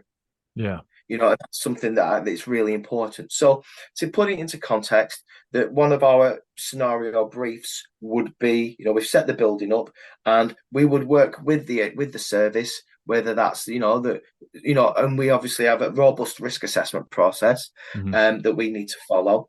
That we provide again to the services. About what our needs are and what we will carry out due diligence as well. But it's usually we do it where it's so we've got to think about contaminants as well. So we try to do it with either obscuration or in darkness. So it means that the assessors aren't going in and out of a contaminated area as well. So they're not under breathing apparatus, but we can actually break down the scenario. So it is in what we're looking at really is the basic fundamentals of, are they competent to do what they need to do against the standard? So they don't do it in smoke? No, we don't do it in heat or smoke. No, not at the moment, no. And therefore, that's why, and I mentioned before about the competency assessment in service. A lot of services, I know that Greater Manchester do their gateway assessment that will be carried out in heat and smoke. Yeah, it's just people will just be getting a slightly, well, they won't from the accrediting organisations. They'll be getting the same treatment, and I agree. And again, it just comes back to the funding and the size and this, that, and the other, because some services just don't have the facility to do certain things. Yeah, they don't, and it is unfortunate they just don't. So it would be unfair on an apprentice that if we went to one training centre and it was all carbonaceous heat and smoke in BA. And obviously, breathing apparatus is only one small element of it. Yes, yeah. Whereas, when we look at, it has to be consistent. So, and everything that we're assessing against, Pete, is against the assessment plan. We're not assessing against, the breakdown of what potentially you as a BAI would be looking at. We're making sure that they cover everything within that assessment plan and each one of those assessments. So I imagine the RTC is easier to standardise. It really is. So, I mean, a lot of the times they're given a scenario where RTC, 2 vehicles involved, we've got a person strapped. There may be also a casualty under the vehicle that would be an immediate release. So, and actually, what we try to do to create that immersion is they'll, potentially, what I'm hoping that would do is that they would move the casualty from underneath a vehicle and actually carry out CPR, like first aid, trauma care immediately. So we would replace the dummy, the dummy with like a resuscital that actually we have the training trauma pack, and they would carry out that emergency intervention with them. immediately, just to create that immersion. So then, because in all the years that I've been a firefighter, Pete, I've never come across somebody that's got a hook in the back of the, in the back of the jumper that they just dragged out, So Mate, I've got a big issue around the weight of casualties that I'll not bore you with, but I think it's rubbish. I think it's horrific that we use 55 and even 35 kilogram dummies and casualties in some services now. I don't think that's remotely realistic. I think you're setting people, not you, but I think we're setting people up to fail in the fact that we're only training with these really light, less than 10 stone dummies. Most people that get stuck in fires are heavy, people of poor health, elderly, people of reduced mobility. They are not often 9 stone children, and that's just a personal frustration. Well, the average, sorry, go on. I understand what you're saying there. And when I was running it back, when I was in BA, and when I was looking at it from that perspective, internally training, I was looking at that very much so in that way as well, because the average weight of a person now exceeds 12 stone. Yeah, our waistline is getting bigger in the UK and everywhere across the world. Not everywhere across the world, but certainly in the Western world. So our training needs to adapt and reflect that. But anyway, we're going down that rabbit hole. So it really does. Do we do pumping assessment? Because I think a lot of these endpoint assessments I've observed don't do a pumping assessment. Okay, so what we are looking at when we look at the skills. So what I would, anyone that's listening to today, the one document that I want you to look at, if you get the opportunity to go onto the IFA make it available to us. Can you give us a link? If you can, I'll put it in the notes for the presentation and make it easier for people to find it. I will, yes, so I absolutely will. I want everyone to look at the Institute for Apprenticeships and Technical Education document, and it's the Endpoint Assessment Plan for Operational Firefighter Apprenticeship Standard. I want everyone to be aware of that, because everything within this document is what any endpoint assessment organisation has to assess against. We're recognised and we're regulated by OFQUAL. And OFQUAL will look at all these knowledge, skills and behaviours, and what they do is they want to see is how do we assess against what it says in this document. And when it comes to the practical assessment with questioning, there are several different areas that we must assess against. And when you break it down even further, Pete, there are things called grading descriptors, which are your pass criteria, or fail criteria, your pass criteria, and your distinction criteria. Yeah, that we are assessing against. It's not Jimmy thinks this is a good idea that we assess against this. This is exactly what we assess against. I like to see people do an LPP. Well, that's not in the thing, or it is in the thing. So it's like, I don't care what you like or don't like from your firefighters. This conversation's already been had. This is what we do. With all due respect, that's massively irrelevant what you like. Yeah, it is. So when we look at, so I know we were mentioning BA before. The criteria within the BA, the skills that we're assessing against, is operating hazardous environments using breathing apparatus. Okay, so that's what we're actually assessing against, and then we can break that down further into the grading descriptors that I mentioned before. But it doesn't say that needs to be in heat and smoke. It says operating in hazardous environments using breathing apparatus. So when we look at that, we can break that down in lots of different ways. So when you look at the skills from the practical element, Pete, which talks about carry out safe working practices in accordance with relevant legal requirements. Yes, there are underpinning elements to that, but that's what we're looking at. Operate safely and effectively in emergency situations. Operate within a command and control system. And then obviously we can move on. Safely resolve incidents involving hazardous materials. Safely work at height. Extricate casualties from situations of entrapment.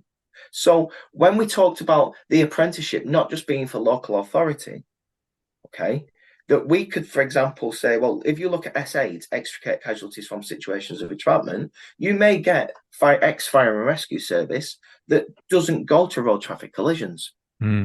So therefore, that working alongside said employers, we need to come up with scenarios which suits their environment. Does that make sense? Yes, absolutely. Yeah. Use and maintain specialist equipment. The specialist equipment that you may have in Leicester is very different than the equipment that they would have in the Royal Air Force.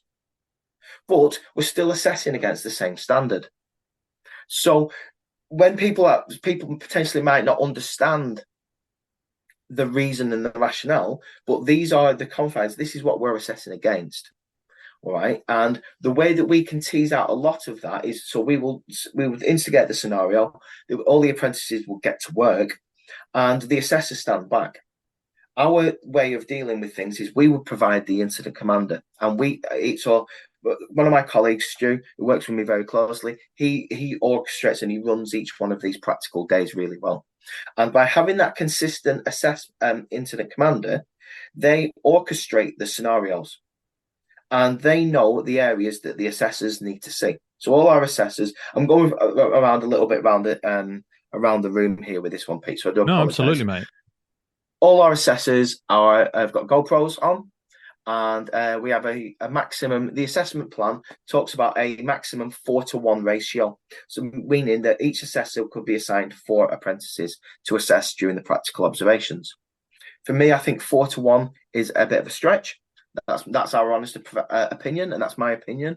Because you're training to try and observe and assess 4 people in any given scenario. When you're trying to create immersion, it's a realistic, incident, is very difficult to observe all these people at the same time.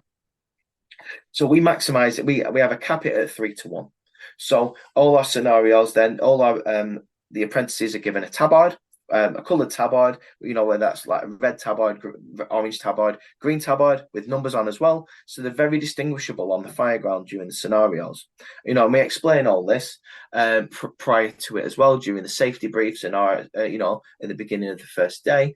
And each one of the assessors is also given a GoPro camera to capture everything, because overall, the assessment plan, again, I keep referring back to this assessment plan, Pete, it talks about 6 hours of practical scenarios.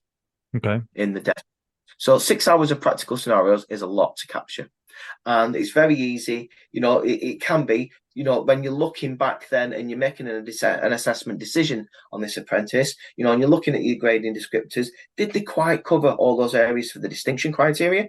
Or, it gives the assessor that real good opportunity to review, going back through each scenario. Apprentice A, I saw that now, where potentially they may have missed it because they were observing the other apprentice, for example. So we capture it for that perspective, but also it's used for auditing and also for any potential appeals that may come through as well. So we actually, the way that the scenarios work is, like I said, it is immersive, and we try to make it as realistic as possible, but we have to assess against the knowledge, skills and behaviours. Once the assessment's finished, the assessment plan requires us to ask underpinning questions. So there's different different questions that we would ask, and asks us to, that the EPAO would to provide a bank of questions that the assessor must ask, but also then the assessor can ask underpinning questions to check understanding. Why did you do what you did? What was your rationale for doing this? Why did you, on your BA search, for example, you identified there was another external route out, out of the building? Why did you use that to take casualty out, rather than going all the way back to the beginning? That's a very simple process. Yeah. Does that make sense? Understand that they can at least elaborate on the why, because again, you might have just done the right thing by accident. You might have just fluked it. But if you can demonstrate, but equally, you might have done something that to us, from our limited view and understanding and perspective, was like, that's weird. Why did they do that? But you may have observed something different. Your interpretation, your perception of the environment would have led you to a rational decision, but you just need to explain that for me. Just unfold your decision-making process there. Absolutely. And a lot of times that'll be like, what a brilliant thought. That's brilliant. One of the things I have seen certain apprentices struggle with, is this aspect of reduced direction. For an example, the people that facilitate these things are not allowed to coach, guide, or train those individuals, which can be disorientating for people in such infancy of their career, when they're used to have been led and directed quite closely by their trainers, instructors, and incident commanders up to that point. What advice would you give to people on that? And certainly for perhaps line managers trying to prepare their firefighters for these endpoint assessments?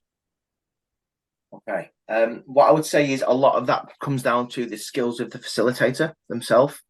So we have undertaken well over 500 assessments now, Pete, and we have the dedicated roles of that on-site facility. The incident commander facilitator role is really important.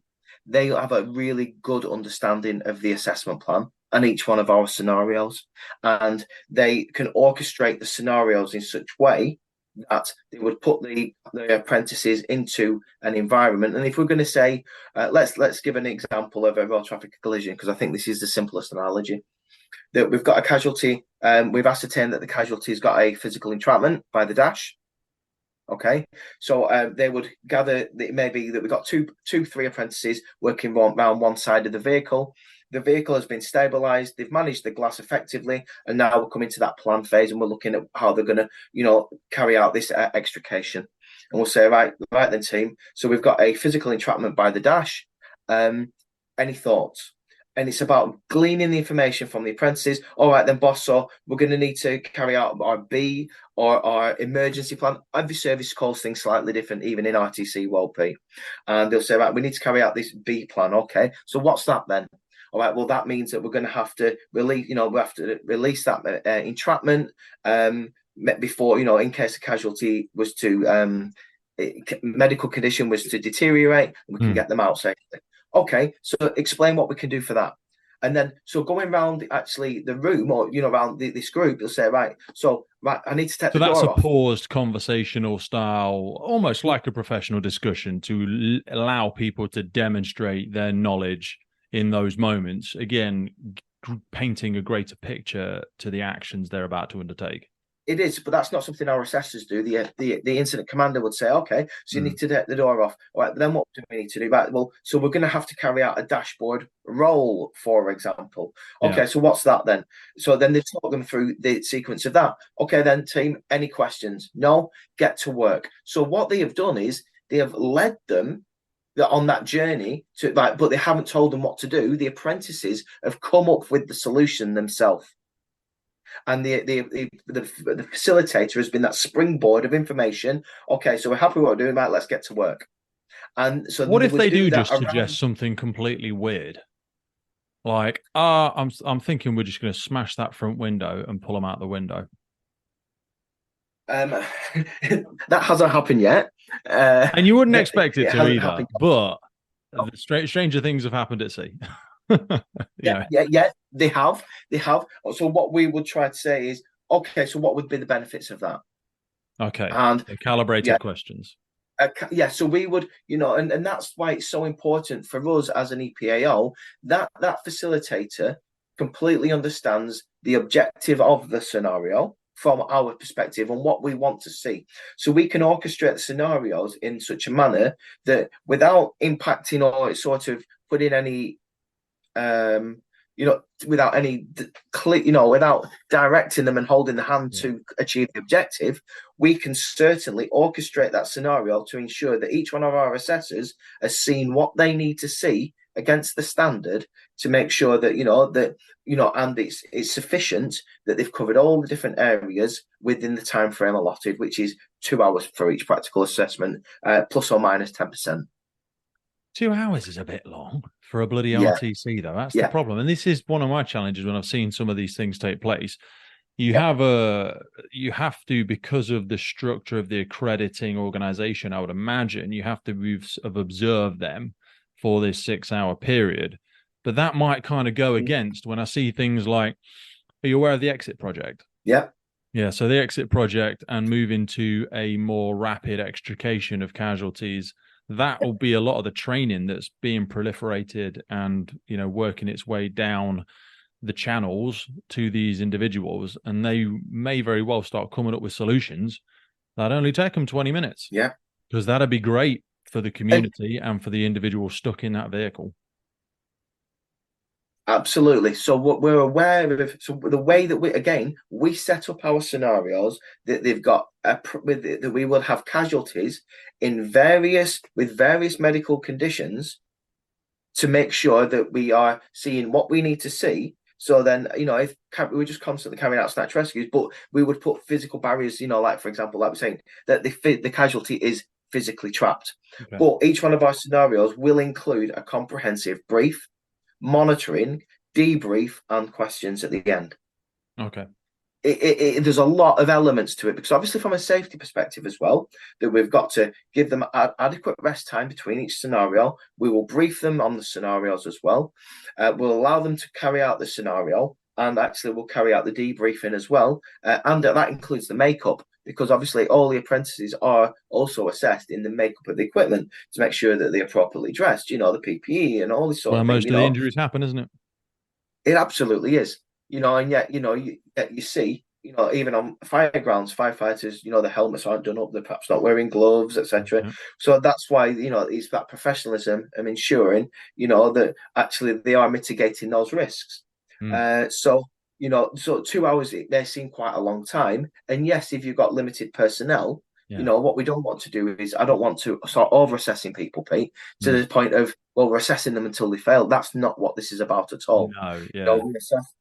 We assess them until the objective is achieved. So, it's really important that we can assess them in lots of different areas, so that was just the RTC, but within the RTC scenario, one of the areas that we assess verbally as well is, so we assigned the K-12 how to carry out treatment to casualty. This will include basic life support and casualty handling. So that underpinning questioning we would ask as part of that process. So they're dealing with casualties, and at the end, they're the questions that we would ask, because they've just dealt with a casualty and they've done the practical element of, all casualty handling, because it is, it's a casualty centered approach. And that's what we're ultimately after. So the other areas that we would ask is how to use personal and respiratory protective equipment in hazardous environments. We assign that to the breathing apparatus scenario, or the like the person's reported scenario, because it just organically suits to go with that scenario. And the final one, how to operate communication technology systems, e.g. MDTs and radios. Well, if you're gathering information around a hazardous material scenario, then naturally the first port of call in a lot of instances would be going on your MDT and looking up things like Do you have hazmats as one of your scenarios? Yeah, it is, yeah. Yeah, do they all have to do it now? Because I think all the other organisations that also carry out endpoint assessments have a hazmat involved in it. Yeah. And it tends to go less smoothly than some of the other ones, because hazmat is a bit of a black box for some people, and it's just a bit weird in the way some services carry it out. Not weird, it's just different, but it tends to be a lot of hurry up and wait, two people doing something, everyone else standing around doing nothing, in my personal experience of hazmat training and incidents operationally. What I would say is that if you were to ask Jimmy, obviously this is my opinions on this, is that the requirements within the assessment plan is safely resolve incident involving hazardous materials, such as chemical, biological, radiological, nuclear, and explosive substances. These will be resolved by stopping further harm, then removing of and clearing up of the substance. All right. Now, firefighters 2 years into their role are certainly not hazmat officers. They're not HMEPOs. They're not DIM officers. They're not, right? They're not. Okay, so we've got to look at the level that they're currently operating at and what the expectations would be of a crew of 5 people at that 2-year mark and what they would be capable of. Because they are not going to be making those decisions. Like you say, they might contribute to a tactical plan at an RTC, but they're not going to contribute to a tactical plan of how to deal with this chemical. They're going to be told what to do, and they're going to do it, unless it's really stupid and dangerous, in which case they'll probably say no, or they should say no. So what we look at is what are they going to be dealing with on a daily basis that, that is what one fire engine could deal with in a manner. And that would be level 1 decontamination style scenarios. All right, and it's always been a passion of mine that level 1 decontam, it doesn't have to be if you ask somebody what is a hazard, well, a hazard is something with the potential to cause harm. Okay, so if you look at it from that perspective, every incident that we go to as a firefighter we're going to a hazardous material or a hazardous material incident in theory, if you look at it from a hazard is something with potential to cause harm. So therefore we look at our scenario to make sure that it is appropriate and proportionate to one fire engine turning up, and what could they deal with safely? Because you could tick that box with the RTC. You could do, but what we look at is that when you break it down and look at it into its fundamental elements, you could be contaminated. The way that we style our scenario means that we're getting information. So there's something, it may be a minor spill that we found inside the incident lab. So I'm not going to give everything away. I don't want to steal all our magic. But but with the way that we actually set up this scenario, that there's been a minor spill and there's a minor contamination on the casualty, they would be required to go onto the MDT to print off the chem data. If the service doesn't have an MDT, we have everything laminated, ready to go. So it's as if they're going through that they have printed it off. Then there'll be a requirement to then look at that and to understand what's on that chem data from that perspective, and to put the processes in place to safely decontaminate the firefighter. And that would naturally lead them down to a level 1 sort of approach of a facilitating an apprentice or a firefighter to come out of a risk area where they've been a minor contamination, washed off, and then they're coming out through that way. So it's setting up that level 1 decontam. Okay. Take me to pumping. I know I asked about it earlier, but I wanted to circle back to it. Is there any aspects of pumping involved? Because you might assume there is within the BA scenario, or the search and rescue scenario, sorry. But I've seen certain instances of when that's not covered.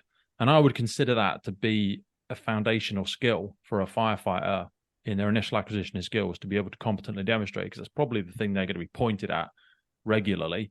They're either going to be a body on the incident ground itself, they're going to be doing hose, they're going to be contributing to an RTC, but I'm going to throw them on the pump as well, because I expect them to be pretty hot, on their pumping capabilities, because they're freshest out of training school.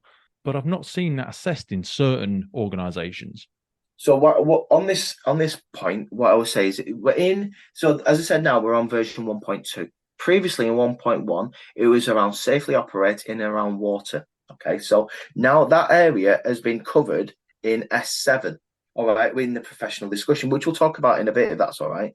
But what they've done is they've moved working in and around water to the professional discussion, because what we're finding is practically to lift from open water and to be able to see every apprentice lifting from open water, you're taking that immersive, realistic experience out of the scenario. Right, in this instance, to actually, to lose the prime, then somebody else to step in, it's not realistic. So you wouldn't really do that in an operational incident, and they've moved it into PD. Now, when you look at assessing against the different areas, S12 talks about use and maintain specialist equipment.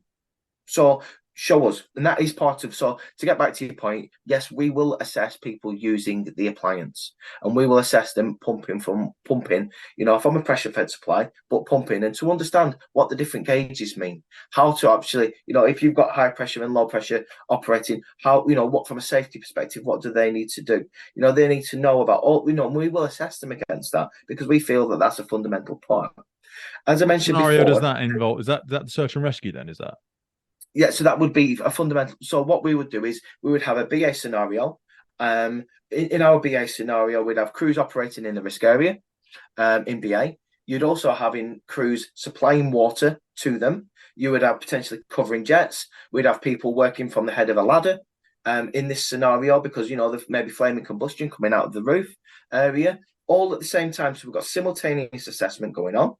Obviously with meaning that you've got somebody on the pump. The crews may have gone in rapid deployment, which means that one of the other firefighters then is taking the board from rapid deployment into stage 1. All right, so as you can hopefully you can picture that in your mind. This is very much an immersive experience now. So it's not a paint by numbers. It's not firefighters standing in a line. Now I want you to be number 1 on the ladder. No, the ladder needs to go up there. I need to slip and pitch the 9-meter ladder to the roof there, take a leg lock, and actually produce onto the roof, because we've got flaming combustion coming out. Or fire's now out. I need to take a thermal imaging camera up there and to check for any heat signatures. That's what you do on a job. So therefore, we replicate that as much as we possibly can in this, in this training, in this assessment environment. Roger that. That really helps. Thank you. I love seeing that aspect of it. So help me understand a little bit about how you got into your role as well, because the secondment aspect of services I find Yeah. fascinating, and it's something that isn't happening as much anymore. No, it's not. So I was obviously looking after the apprenticeship with Greater Manchester in my role as the lead workplace tutor. So I had a group of individuals that would go around and support the apprentices after I'd run the recruits courses. So I knew what the recruit journey looked like, and I had a strong understanding of what the journey looked like towards this endpoint assessment. And we'd taken through a number of cohorts. We'd taken 2 cohorts through endpoint assessment. So I had a really good understanding of what that endpoint assessment process looked like as well. Probably about 60 apprentices had gone through EPA at this stage. I identified that there was a role coming up working for the partnership between the NFCC and Cornwall Fire and Rescue Service. Obviously, they put out that they wanted somebody a role to actually be that sort of point, that relationship manager to carry out that role, and to coordinate the assessments, liaising with the employers and training providers, and actually lead on the endpoint assessments for the partnership. I felt that from all my experience that I'd had, obviously, knew that actually the apprenticeship was for the whole of the fire sector. Having we were obviously back when we first started our chat. My background, obviously, with the RAF and with private sector, and obviously throughout local authority, extensive training background as well. I'd worked at Morton for a period of time, and I was in training at Seven Were you an Park. associate tutor at Morton then? Does that like Well, I was there. was that I was another actually there. secondment? Yeah, I was on secondment. Yeah, so I was seconded Again, to they the don't fire. do many of them down there. There's only 1 or 2 at Morton Yeah, now, I think. this is going back to 2010, 11 now. We're Wow. going back to. So I was there for a period of time and went back to service, and I worked at Seven Park Training Centre before I transferred up to Manchester. So I've done a lot of different things within my role, and I thought I've got a really good, decent background, which is quite diverse.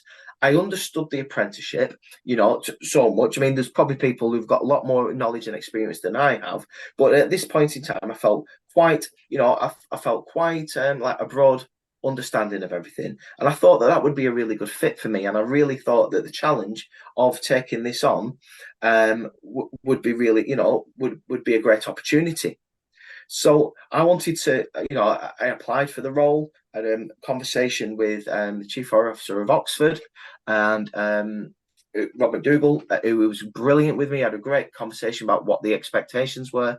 Katie Rollison down in Cornwall, who is the business manager down there. I think she's area manager equivalent, Green Book, about what obviously the expectations were. And I really liked the idea of sort of not only doing the sort of poacher. I don't like the poacher come gamekeeper rule, but Yeah. But do you understand what I mean? That Yeah, actually looking at it absolutely. from Yeah. the different side.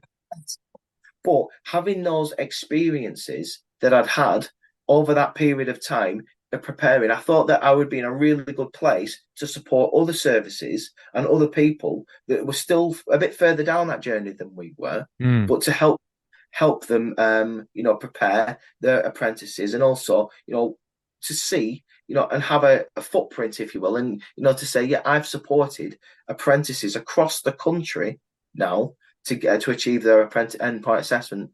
So that was one of the main drivers, to be honest, Pete, why I went, to go for the job that I did. Do you think there'll be a continued opportunities for other people to do? And if in fact, it gives me a good opportunity to ask you about the assessors aspect of it as well. There'll be people listening to this, wanting to get more involved in it. You keep talking about these assessors. How do you actually source these individuals? Okay, so this is one of the key areas for me, that the assessors, we source them from around the country. They're all approved from the learning development managers. And obviously the CPD for each one of these is managed by the service. Key areas for us that we provide comprehensive training for them as well once they've applied. So, and obviously they've been approved from the L&D managers.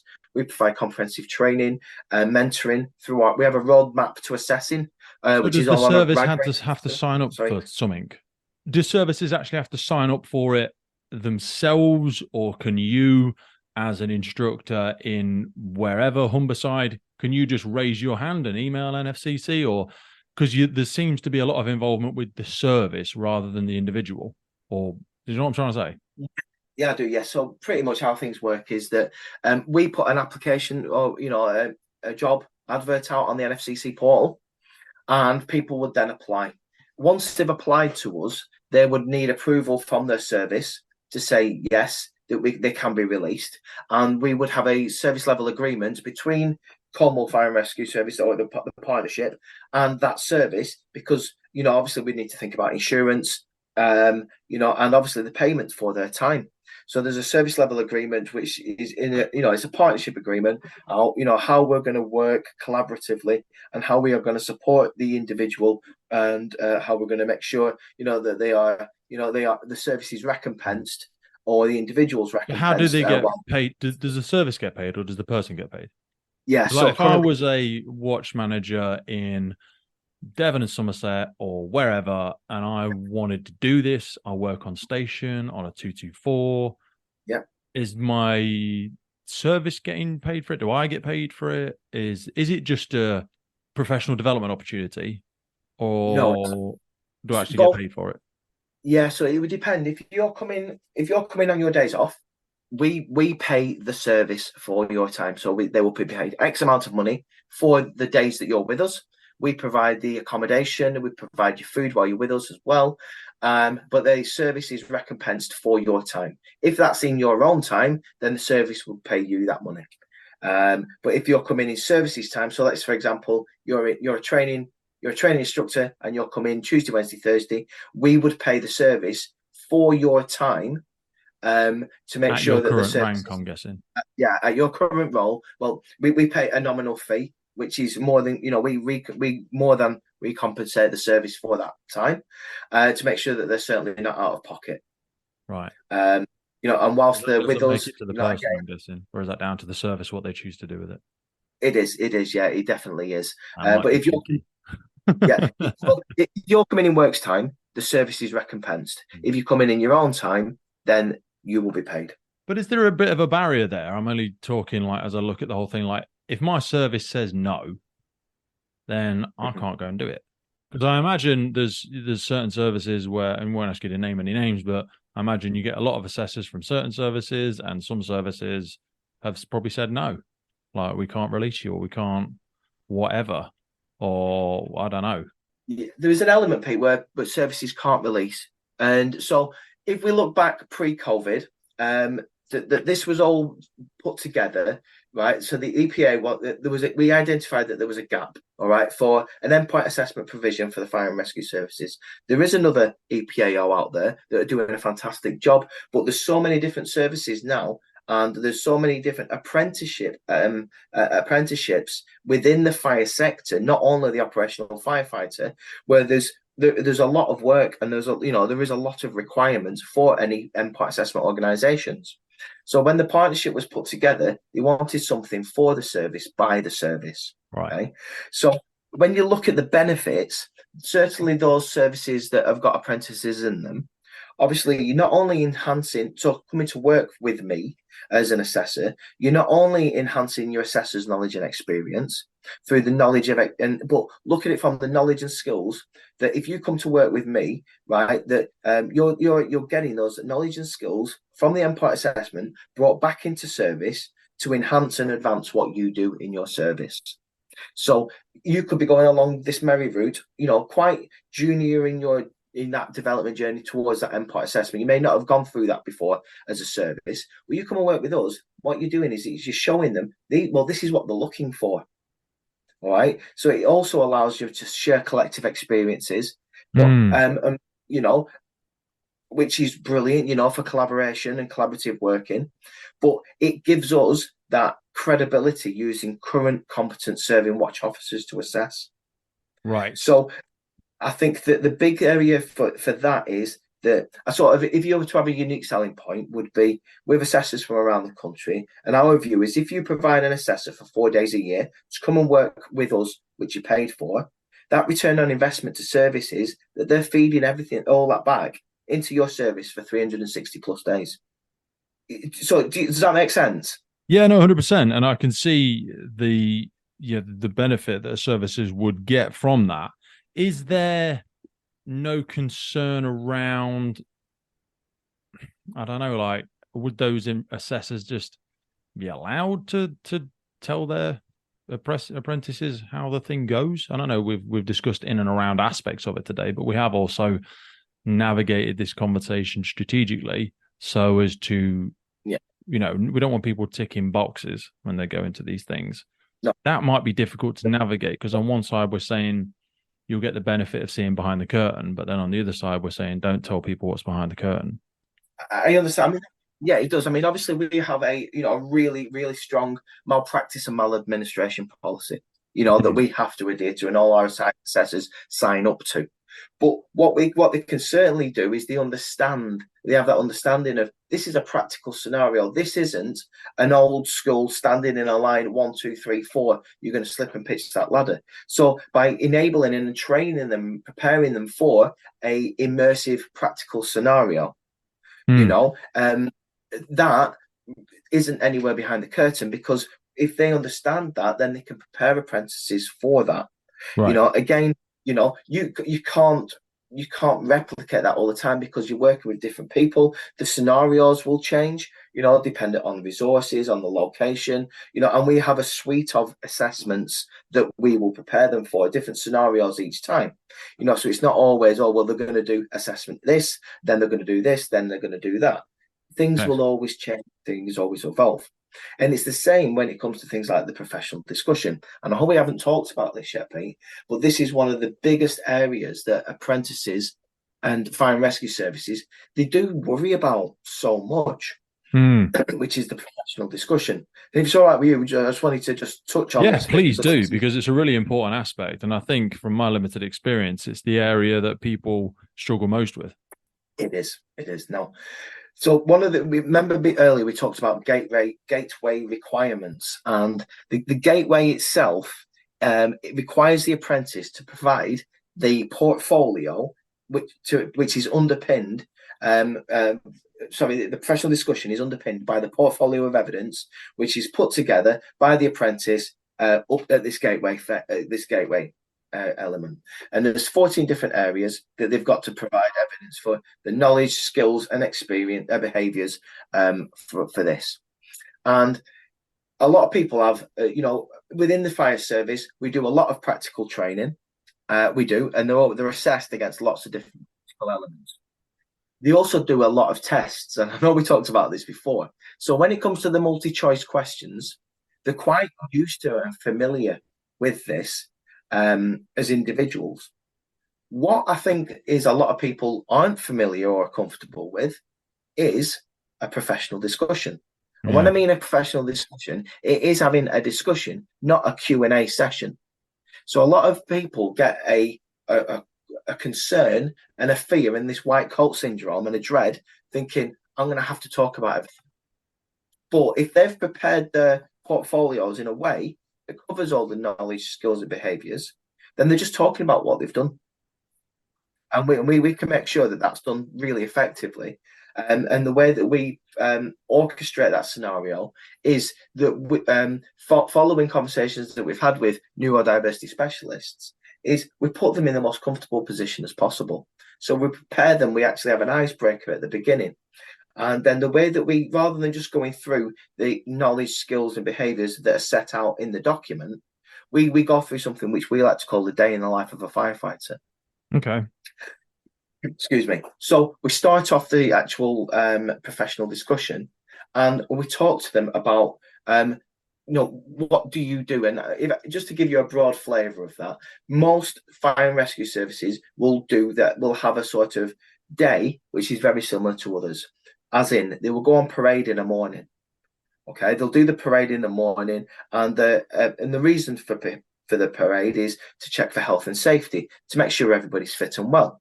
To make sure. So therefore, we will put that sort of questioning in at that stage. Once they've done the parade and they've done all that, those sort of conversations, most services then will check the equipment. they'll check the breathing apparatus, they'll check all the appliances to make sure that all the operational equipment's suitable and it's ready for deployment. After that, the likelihood is they'll probably go and have a morning readout with the line managers, and they'll talk about what they're going to be doing for the day. After that, they'll probably do practical training up to lunchtime. And then after lunch, most services, and I am generalizing here, Pete, but they will go out and carry out some sort of, whether it's a community safety initiative, some business fire safety initiatives, and all the way throughout that day, you will have incidents come throughout the day. Would you agree that that's probably yes, pretty much. It's a fair template.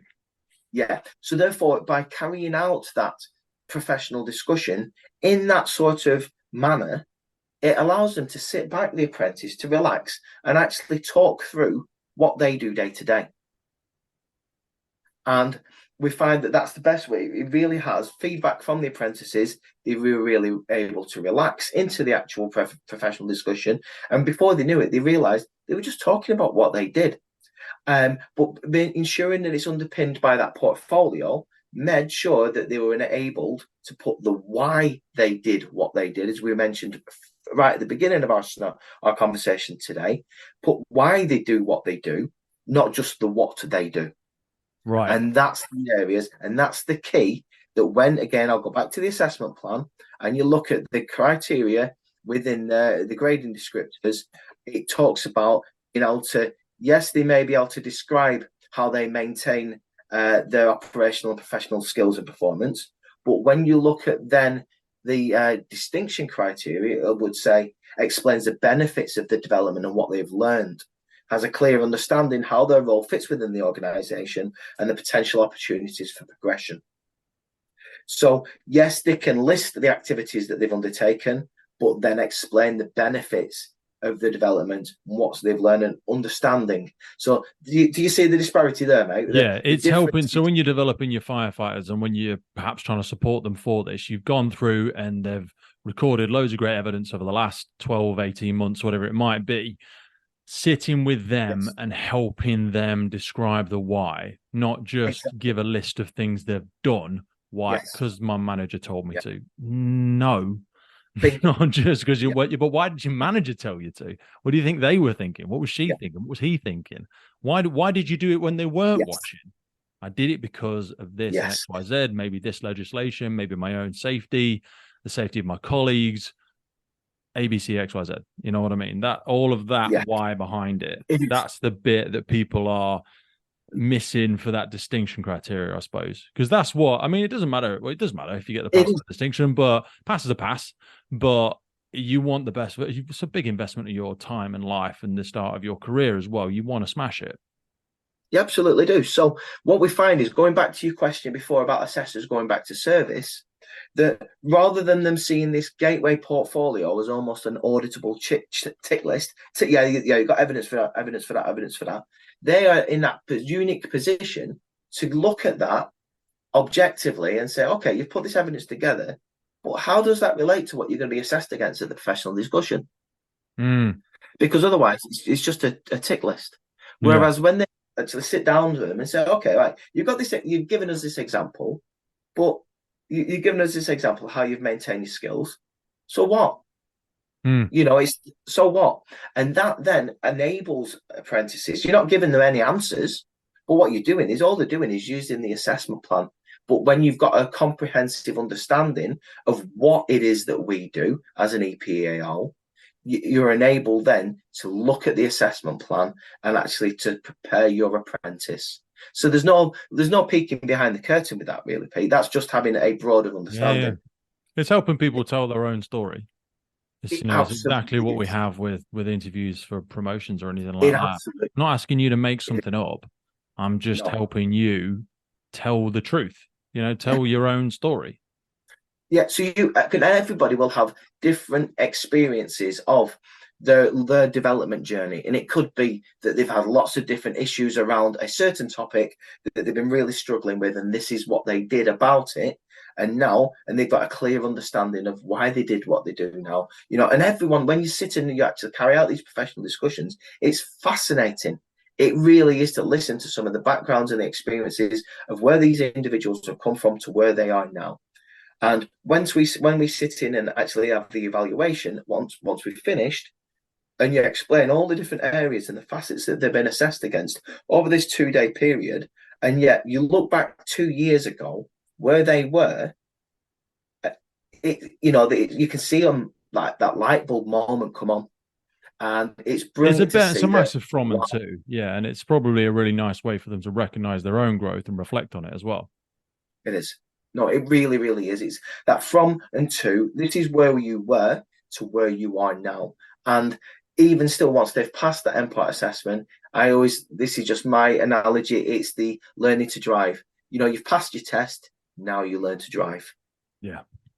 I And want to be really respectful of your time because I know we've been going for like 2.5 hours yeah, now. sorry Straight. about that. Awesome. No, mate, this is great. And it's a great reflection. It's been a beautiful flowing conversation, but I'd be remiss. I did on call for 10 years as part of my career, and I don't see at the minute how this is. I know there's work being done. So I just wanted to spend a little bit of time before we close our conversation about looking at what's being done for the retained and the on-call side of our sector, because they are a colossal resource. They're incredible individuals. They really are the backbone of many services. For many services, they make up the majority of their operational staff. So what's being done, and can you glean any insights into the sector for people that aren't aware?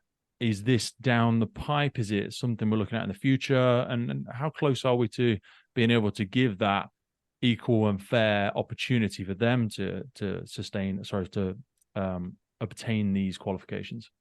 I know this, yeah. So they're a vital resource, Pete. Our colleagues, retained firefighters, on-call firefighters. Services call them different things, but without them, lots of services they wouldn't exist. Lots of parts of our country wouldn't have firefighter cover without this resource.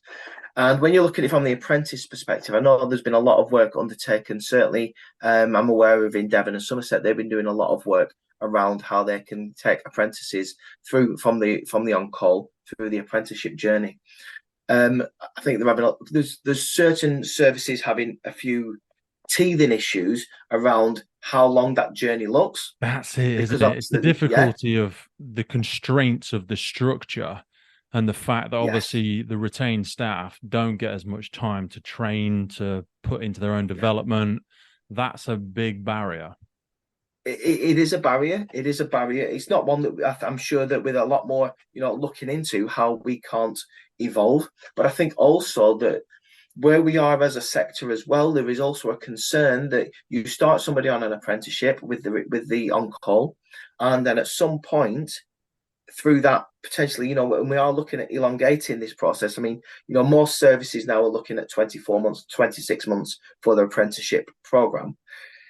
For an on-call firefighter, that could potentially add another 12 months on top of that. You could be looking at potentially another like up to 4 years potentially in all some sector services that we've discussed.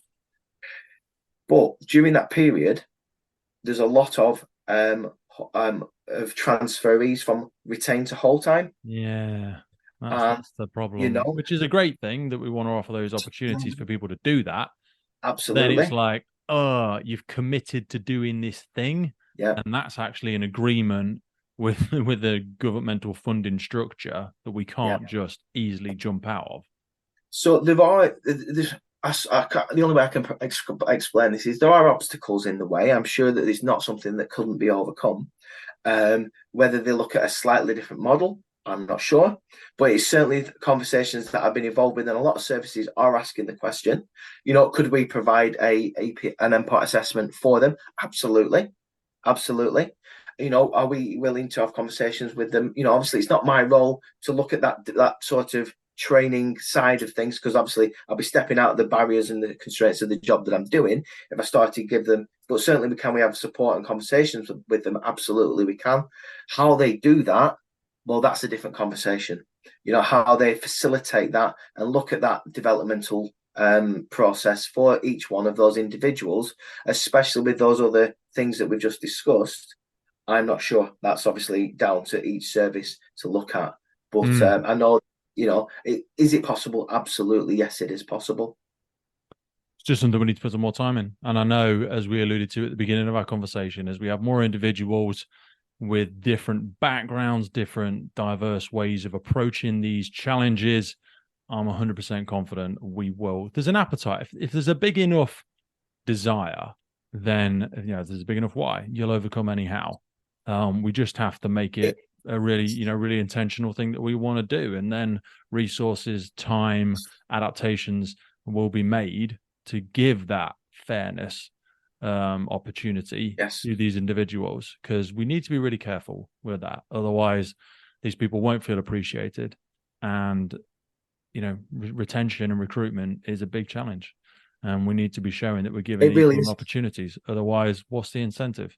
You're going to treat me like a second-class citizen, like a second-class member of staff, and it will go against the values. And I think if we're not careful in a lot of services, we are doing a little bit of hypocrisy in the way we treat our retained staff, and we do need to be very careful with that as we move forward. We really do, and I think as a fire sector as a whole as well, Pete, I would expand that. One of the most rewarding things that I did when I first started this role was working with the RAF Fire Service and facilitating their endpoint assessments, having been in that environment many years ago myself. So being able to provide that provision for them and knowing the background and what they would do and making the scenario suit the role that they do was really rewarding for me. And having that insight, so I couldn't agree more that, making sure that this is available, the apprenticeship is available, and being able to provide a provision that is suitable to each one of these different, the fire sector's needs is really important. Mate, I found that absolutely fascinating. I think we've discussed so many different levels there. We've gone in a million different directions, but down some really, really, really valuable rabbit holes that will hopefully unfold and open up the different layers for people, line managers, watch managers, training development, learning development, station managers who never did this when they came in, that aren't confident enough to ask the questions, or they feel like they haven't been told it in the right way. I think this is going to be a really valuable resource for people to listen to again and again and again, pause, interpret, rewind, and get a fuller, honest understanding from a subject matter expert like yourself, who is elbow deep in it every day. So I really want to thank you for your time, mate. People won't know, this is an early morning conversation. You've sacrificed time out of your day and your life and your family and your role to come and share it with us, mate. And I'm really respectful of that. Thank you so much for your time. No, thank you, Peter. Thanks for the opportunity. And obviously, if anyone does have any questions, I'll be able to share my contact details. And if yes, sorry, please. Would you prefer an email address or the LinkedIn link? Yeah, I'll ask you to send it over to me after this, and we'll drop it in the notes. So we'll have the notes. If people want to take a look underneath now, we will have links to the documentation that you referenced earlier, and we will have contact links for yourself, for people to, because despite the best of our efforts and intentions, I'm confident we will have missed a few little bits that people perhaps want some expansion onto, or just simply to ask their own personal questions about their experiences or their services. So we will put those contact links and document links in the notes for this episode. Brilliant. Yeah, happy to. Always happy to ask, to answer any questions that people have, or just to share their experiences. And if anyone is considering, wanting to be an assessor, coming to work with the partnership, again, please let us know. I know that we will be going out for applications again, but if it's something that you just want to have any formal conversation about first, again, I'd be more than happy to have that chat. Jim, thanks so much for your time today, mate. I'll speak to you soon. Cheers. Thanks, Pete. Thank you. The Firefighters podcast was created to recognize, acknowledge, inspire, and hopefully even motivate these incredible individuals who have chosen to be part of the first responder community. Our drive and purpose is to create a legacy resource for the current and future generations of firefighters and first responders. We get some incredible feedback from listeners and guests, and as the podcast grows, our desire to create longevity and sustainability means we are asking for the support of our listeners. If you want to support the podcast, if you want to get discounts to our merchandise, hoodies, clothing, coins, patches, tallies, and also access to all of the incredible documents get shared with us from our podcast guests and sector leaders, and please head over to our Patreon page, and for just £3 a month you can support the future of the podcast. Please finally hit that follow, subscribe, or rate button on the platform you're listening, and wherever you're around the world, please support your emergency services responders, and thank you for listening.